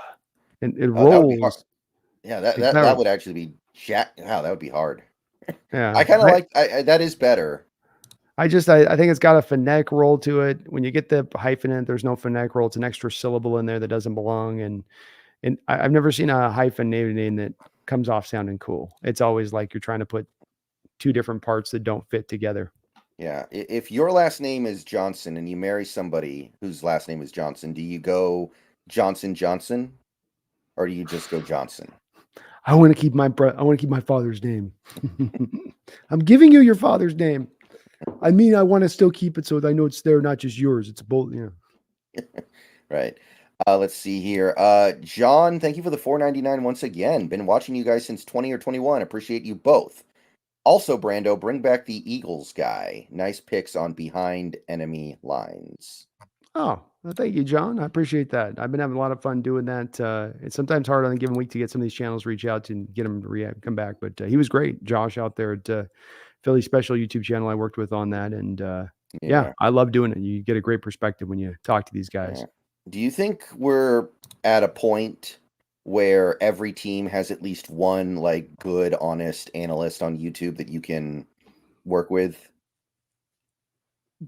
For the most part, there's a couple in doing some searches on some of these, the Commanders was a rough one for me to find. I ended up on Locked On Sports because of Washington, guy that covers all the sports there. So that was one where it's like, oh, Washington, for a team that's got multiple Super Bowl championships, you'd think there'd be a little bit more there. But did you find a good Browns one? Mm-hmm. Okay. Yeah. Okay. I mean, Browns fans are good. Their team doesn't do all that much over the last 25 years, but they're loyal. Browns. Yeah. There was a couple on those. Most of them have a couple. Most of them, there's a few different people doing it, but there has been a couple look at them. We're like, okay. Let's see. Dan Schneider kind of beat the enthusiasm out of that fan base for a while there. It's going to take a while to build it back up. Yeah, agreed. And they changed their whole. Changing their whole mascot and all that at the same time. It's it's probably it'll take some time, but they got good ownership now. They'll bring it back in the fold. R. Sanchez, thank you for the member message. Wish we had a starter instead of 2 backup QBs. Well, I mean, you have to have a starter unless you want to just go Wildcat with DJ Dallas the whole game. Yeah, which or would flex them out every other rotation, every other offensive. Yeah. Didn't Cam Chancellor used to be the emergency QB? He did. Yeah, that would have been a hell of a show. Yeah. Michael Dixon trying to do the Tom Tupa. Oh, that'd be awesome. He'd be trying to run everything. He'd be going back to his rugby days and be like, "Oh, that's all right. I'll go run it. I'll get it." He could do it a little bit. I mean, by the way, Michael Dixon, excellent game last night. Just to shout him out, like even by his standard, like that was a really incredible game he had. No, he's been the one guy I think on this team above anybody else. Has been him and Witherspoon have been, when they're on the field, they're awesome. And since he doesn't get injured, he's been awesome in every game. And it seems like Yeah. he always brings it. No doubt about that. Let's see here. DVDA Forever. Thank you for the $5. So if we beat a good team with this strategy due to a backup QB, why not just continue 90% of the play calling and give Geno less of the load? Do we trust that our defense is going to be able to keep the team to 17 points? Yeah, I mean, this is the strategy we employed constantly back in the LOB days, I think. Mm-hmm. Just keep Certainly. it close, trust the defense, and we're good. But this defense is really bad. Like, even after last night's game, when the defense actually played fairly well, this is, in terms of points per game allowed, the worst defense Carroll has ever put together in Seattle. It's still, I think, like 25th, 26th. That's really bad. That's the bottom 20% of the league. So Yeah. you try to do that against most teams, they're just going to put up 30 points and you're not going to have the opportunity to win the game at the end. I think DVD, you could potentially get away with your strategy for the final 3 games of the season, because you're going to face 3 offenses that I think have a bit of issues in being able to really attack you in a way to really go after where other offenses have been able to attack you. The Titans, I think Levis, I'll be surprised if Levis plays this week. They haven't been a particularly good team. Steelers, does Pickett play or not? Do they shut him down? Where are they at as a team at that point? Who knows? Does it even matter? It doesn't even matter.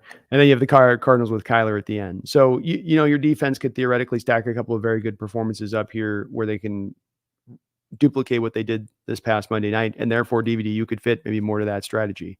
I'm okay with that if that's what it takes from their coaching staff's perspective in order to win these games, that they just don't think they can trust Geno to let it rip out there. I will say, you have 3 wide receivers and 3 tight ends, and you put a lot out there in order to not feel like you had to restrict your offense. That's a bit of the difference from those LBO days, is that you put all your parts and buildings really into the offensive line, and then you got Marshawn, and it was built to be that way in a lot of respects. This is more the skill position players on the side.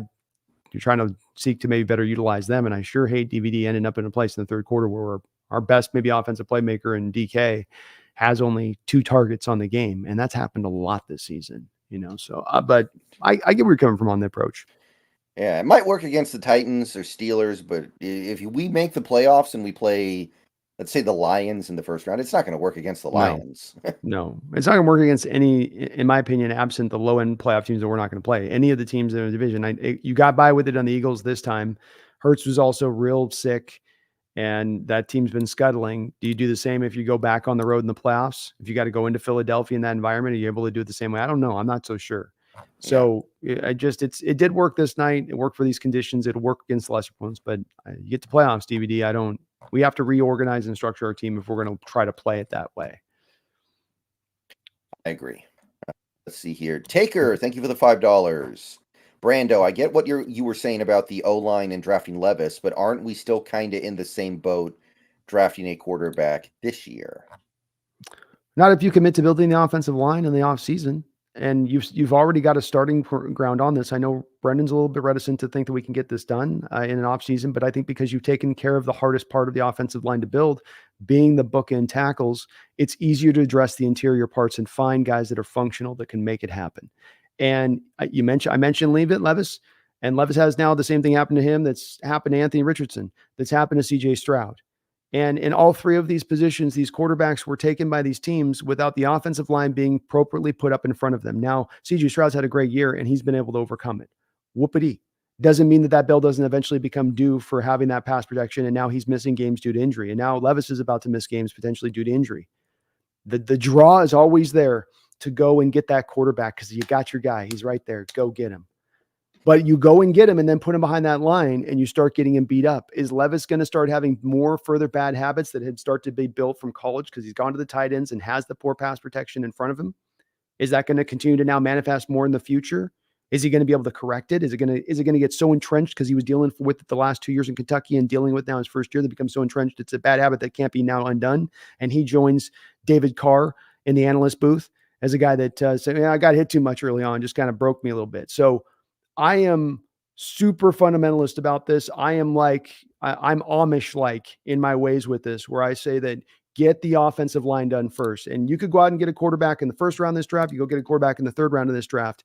If you've absolutely put the onus upon, get us a left guard, a center, and a right guard that can absolutely work for us. They don't have to be stars, but we got to stop putting out secondhand parts out there. We got to stop putting out guys out there that are well below league average across the board on that inside. That's what I'm calling for. And I think if you make it a point of emphasis, you can deal with it and deal with it in one off season. Yeah, and also let's say maybe the Seahawks love Oluwatimi and they're just letting Evan Brown play out this season because he's the veteran, and in their mind, veterans are better than rookies. Like, then you are a little further ahead of where you were last year, because now you have a center that you really like taking over taking over in 2024. Like, I mean, Oluwatimi, I know he was a 5th round pick, but he was, he won the award for best center in the country. You loved him pre-draft, and we talked about him a lot pre-draft. Like, that's possible too. So maybe this offensive line is a little better put together than it was going into last offseason. I'm open with both Bradford and Oluwatimi being part of the future. I just don't want to count on them as those guys going into next year. I want there to be a competition. I want it to be that you have a guy going behind that could start for 16 other NFL teams. And put the offensive line in that position, as opposed to where you've been up into recent history, Brendan, which is on the other opposite end of the scale. Allotting a guy like Phil Haynes to basically be your starter unless you can bring out this real raw Bradford who's got upside but is really raw. Or having Damian Lewis out there. Who's pushing Damian Lewis right now? Who's pushing him? Yeah, I mean, we don't have a backup left guard, basically. And when it comes to Brown at center, my only issue with Oluwatimi going into the future is this. Brown's played like kind of a league worst center this year, and Oluwatimi can't crack over the top of that. That doesn't speak to me of, and I did like Oluwatimi, but the price on the bill is the price on the bill right now, and he should have, at least to me, with where Brown's been in his level of play at times, and able to maybe kind of push over on that sometimes, and maybe not. Maybe it's too much to ask for from a rookie, but he played a lot of college football. He wasn't a super young underclassman coming out. He's a guy that should have been pretty pro ready to go. If he was pro ready to go. If I had to guess, I think Carroll's being very stubborn. He's like, Evan Brown is the guy. Evan Brown is the guy. Evan Brown is the guy. I don't care what he does. He's the veteran. Oluwatimi's the rookie. Evan Brown is the guy. I feel like that's probably happening, because if he wasn't being and by the way, all coaches do this. All coaches do stuff like that, where they get it in their head that one player is better than another player, and they're not going to let performance on the field in games change their mind.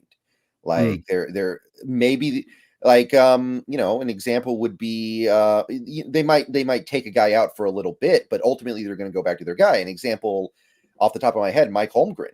There were games where Mike Holmgren would bench Matt Hasselbeck in the middle, put in Trent Dilfer because he felt like Matt wasn't getting it done. I remember this happened several times early in the Hasselbeck era. Was he benching? Did he decide, I think Trent Dilfer's better? No. Usually next week, Hasselbeck's back out there. But that's how he did things. He would actually like, okay, your head's not in the game. You're not doing what I'm telling you to do. You're out. I'm going to keep doing this until you get it, what you're supposed to be doing. That's not how Pete does things. But the point I'm making is all coaches do that. Yeah, they got a stubborn streak, and that may be the case that he is actually would be a good player, and then he'll be ready to go next year. I just also know the coaching staff's had a history at times of looking at guys in certain positions and saying, making that leap of faith, looking at a Darrell Taylor saying, okay, we don't have to address our pass rush as much this offseason because Darrell Taylor can be coming back now a second year removed from that the rod that he had in his leg coming out of college. I'm talking about year 2 here, Brendan, where you can go into a year and say, okay, this will be one of the vital parts of our pass rush, rather than actually having a chance to see it on the field and count on it and know it's there for sure. And so that may be the case. I just don't want them to go back into old habits they've had at some positions where they did predetermine that a little bit without having any of that back. That's the case. And then you're very lean behind that guy when he can't, go. And then you're just finding yourself having to roll with him for the rest of the year because you had predetermined that he was going to be that guy without seeing it. Yeah, I really, like I've said this before. My number one want this offseason is a franchise left guard that I feel really good about for the next 10 years. I want the next Steve Hutchinson. Not necessarily that good. It doesn't have to be that good, but I want somebody that I'm like, this is the left guard for the next 10 years, and I feel really good about it. That's my number one. Mine too. That's my big priority on this offseason. It stands as well. So I'm with you 100% there. DVDA Forever, thank you for the $2. So you both like going back to no run game. Well, I don't want to say no run game, but I'm skeptical about our ability to replicate that because K9 had to work incredibly hard to get those yards. Like the interior offensive line's a mess. We can't really run block. So I'm skeptical about our ability to just run the ball and be able to win. Yeah, we've got 14 games we played this season, DVD. I think that we've run the ball well in 2 of those games. So that, to Brendan's point on this, it's more playing to the type of what we've dealt with as far as the opponent being that we've not been able to keep any running holes opened up. Part of the lack of going to the running game is not merely that we're just trying to get pass happy all the time. There's at times maybe that's been the bit of the case, but it's also because you're just not getting conversions on third down. You're just not getting it done enough offensively, moving the chains wise to get it back to running the football. A lot of 3 and outs, a lot of offensive nothingness. So that's really been as much a driver. The team, I think, still would definitely certainly like to run the ball.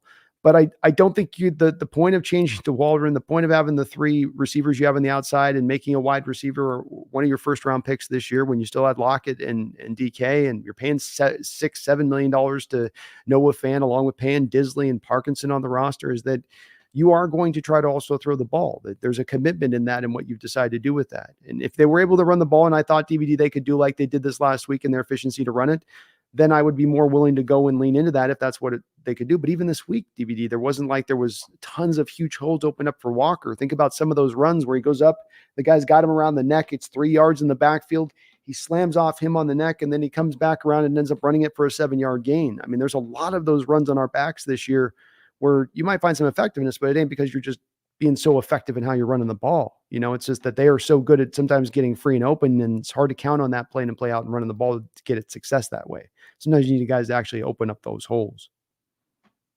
Yeah, this team is not really built to run the ball. And that's kind of depressing given the fact that we spent back-to-back second-round picks on running backs. But right now, we're not built to run the ball. We are built to throw it. And also, it's not just the offensive line either. It's the fact that we have 2 very expensive receivers and a first-round pick slot receiver.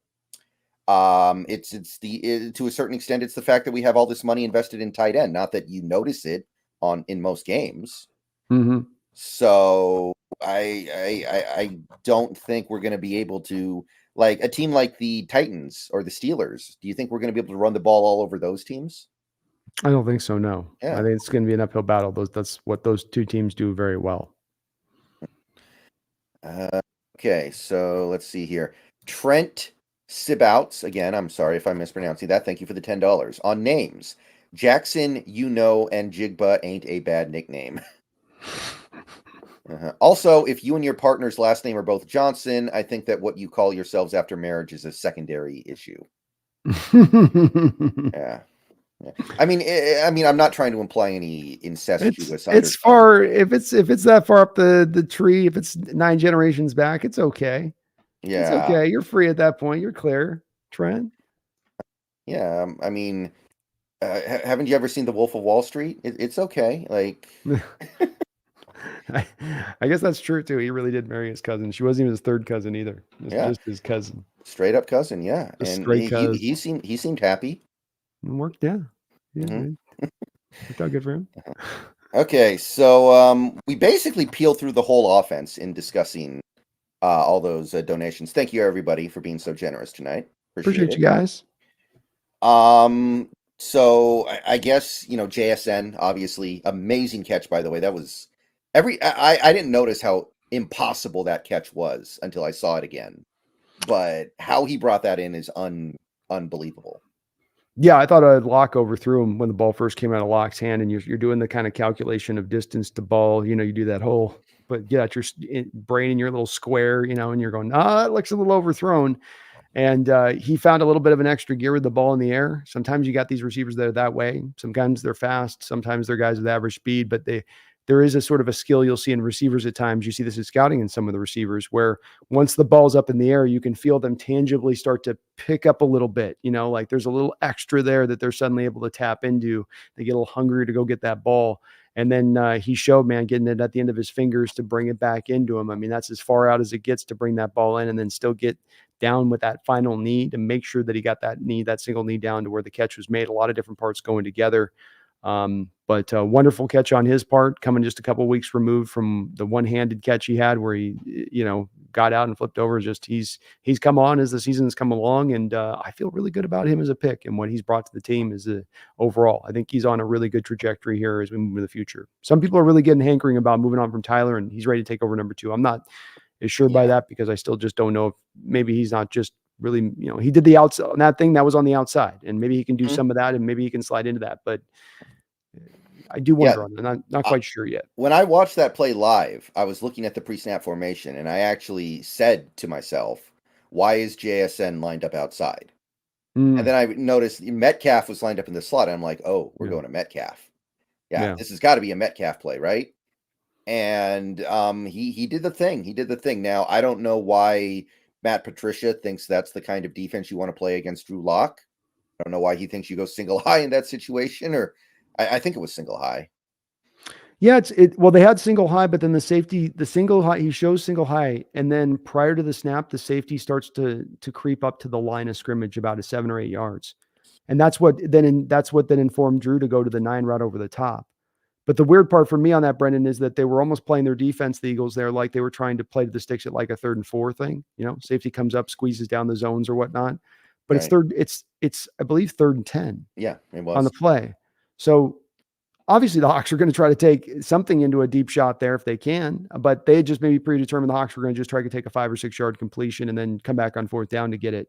But that's where you start to get a little bit more closer to chess match stuff at that point. We're doing this, you're doing that, we're doing this. But a great recognition by Locke, not just the throw, but second he saw that safety, I'm going to trust my guy to win. And that's what you should do. If Gino or DK she's DK on the outside in that same way, that's what you should do. Even the throw to Tyler in the game where he had Tyler over the top on a 9 route and Tyler couldn't quite get to it. Tyler couldn't get to it because he had his arm pulled at the top of the route. Even on that, I like the trust in going to these guys. That's the point of having these guys, is to trust that they can win their one-on-ones down the football field like that. Let's do it. Yeah. And I mean, when Matt Patricia's your DC, then I guess Matt Patricia's your DC. I think I could beat him at chess. I feel like I could beat Matt Patricia at chess. That was one where normally when you change DCs midstream, you like this, and you're the team to take him on. You're like, ooh, I don't like that. We have no tendencies to go off of. He can do whatever he kind of wants. He's not under any pressure because it's all on the other guy. It's all his fault. So, that's kind of a dangerous place to have a coordinator to be able to operate from that mindset. But, he's not scary in the least. And I think that's about it for this game. Myers made his kicks. I guess that's cool. We like that. Feeling a little bit better. Still not anywhere near good, but feeling a little bit better about that one. Creeping up over 79%. Yeah. Lane Johnson can go to hell for all I care, jumping out false starting on every single pass play, and for somehow I don't know how our Carroll doesn't get ejected in this game for arguing it, because it's so obvious every single time.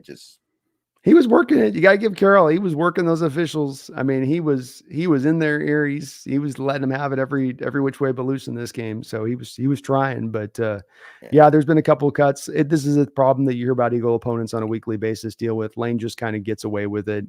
I also pretty funny with Jason Kelsey moving the ball. That was pretty. Hilarious. They called that. Like I would never have noticed that. He fully comes up there and goes. Yeah. It wasn't even subtle. It wasn't even like maybe about a half an inch or an inch. It was like you just moved that up like a full 3/4 of a yard, difference on that. Yeah, NFL needs to figure out how to legislate the line of scrimmage. It's not going well. They got to figure that out. I guess they had warned Kelsey on that too. They had. That he had been warned up until that point, which is pretty funny that he's so ballsy enough with it to still do it after that point. Yeah, I'm just annoyed that Noah Fant turns his head and gets hit with a false start, but Lane Johnson can do that.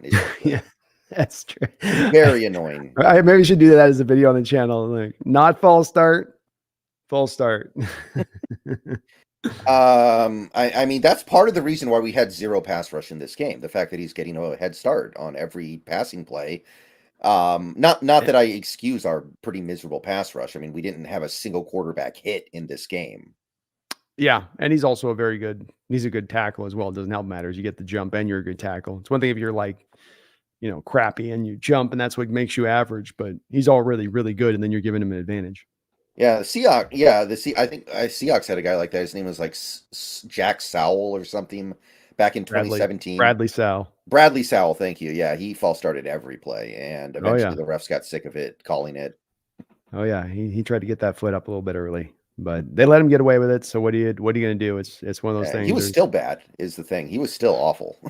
Yeah, still wasn't necessarily great. We did get any pressure though. I mean, he was able to keep us out there, and Hurts had a lot of clean pockets to operate from where you weren't even really challenging him much as far as pressure goes. So, I don't know if the team's going to look to try and make some adjustments there, Brendan. I'd like to see it. You did blitz a couple times in this game and got some results from it when you did it. You got a pass knocked down. You got another play where Hurts was rushed and had to throw the ball away. But like we've seen throughout the year, you just inexplicably end up going away from it for whatever reason. And I think that's about it for this game. Anything else you want to toss out there? No, just glad we're still fighting for something. Right? Yeah. It feels good to still be at least in this, and it looks like to me we need Vikings. I mean, we'd love to see the Rams fall off. I don't think the Rams are going to lose as we go forward, but Vikings lose and Saints fall back a bit. You can see there's a bit of a pathway here. Things can work out right. If we went out 99%, 99.9% we're in, like it would be such an unholy. If this team goes 10-7 and doesn't get in, they were very unlucky. I'll say that. It's true. It's true. They'd have to also own it. You're like, well, we shouldn't have crapped the Yeah. bed in the early part of the year. If we had handled business like we should have, we wouldn't have to put ourselves in this position. But Yeah. I would say, yeah, if they do win these next three, it's hard not to see them get in. Yeah, I made a whole video this morning talking about the scenario of them getting in at 9-8, which is reasonable, actually. Still not great, but reasonable. You just need a couple things to break your way. Well, then you go back out to Philly, playing Philly in the first round. So, I mean, if they still got Matt Patricia back there, I'll take my chances with that. And his pencil behind his ear with his laminated play call sheet. yeah, he Figure keeps that the one pencil out. and keeps his brain in his skull cap. That's all. Just keeps it tight in the skull cap. I guess. Who uses pencils anymore anyway? I don't know. I can't. If somebody's writing with a pencil, it does the thing like the chalkboard used to do. If you had somebody do that, like, I Yeah. don't know why. Just that sound. Yeah. I imagine he's just standing there on the sideline writing stuff on his laminated play call sheet with a pencil, and everyone else is just wondering what's wrong with this guy, but nobody has the heart to tell him that he looks like a crazy person. No, I It's know. got to be what it is. Or he's doodling. He's looking at his play sheet and it's just doodled over all the calls throughout the course of the game. He's drawing pictures of dragons. Yeah, exactly. With Like, the helmet on him. yeah, like in the Social Network when Zuckerberg's in the hearing, and then they cut to his notepad and he's just doodling like trolls or something from Oh Lord yeah, of the Rings. that's exactly it. Yeah. Exactly. What's on that call sheet? All right. So thank you, Brandon, for showing up tonight. It was a great way. Oh, real quick here. Ghost, thank you. Oh, I'm sorry. Ghost, thank you for the $1.99. Happy birthday, Brendan. Great win yesterday. Oh, Thank happy you, Ghost. birthday. I forgot about that. Happy Yes. birthday, Brendan. Yes, today was my birthday. I do plan on, after this stream is over and I take care of some things, I'm going to head over to Twitch to kind of have kind of a birthday stream. It's not radically different from what I usually do. So if you guys want to catch me on Twitch after this stream is over, give me a little bit of time. I'll be over there. We're going to be doing Max Payne 2 as sort of a tribute to James McCaffrey, who passed away of cancer yesterday. Oh, Yeah. R.I.P. Yeah, the voice of Max Payne in all three games, which is very sad because they're remaking that trilogy and now they can't use him. That sucks. Yeah. But I will catch you guys in the near future either way. Brandon, I will catch you in a couple of days here. And feeling better than we have in a while, I would say. Yeah, agreed. It's a little bit of sunlight breaks through the clouds just a little bit. Yeah, so I don't think I need to say it after what happened last night. I don't think it. I think everybody's kind of on board with this. I can't imagine any Seahawks fan is not in the right mental state, but there could be one or two out there. I guess it's possible. So No. we're gonna hit it. We're gonna hit it anyway, and then we're gonna get out of here.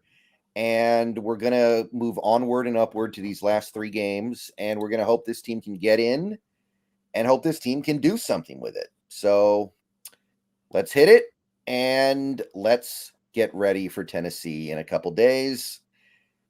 Go Hawks. Go Hawks.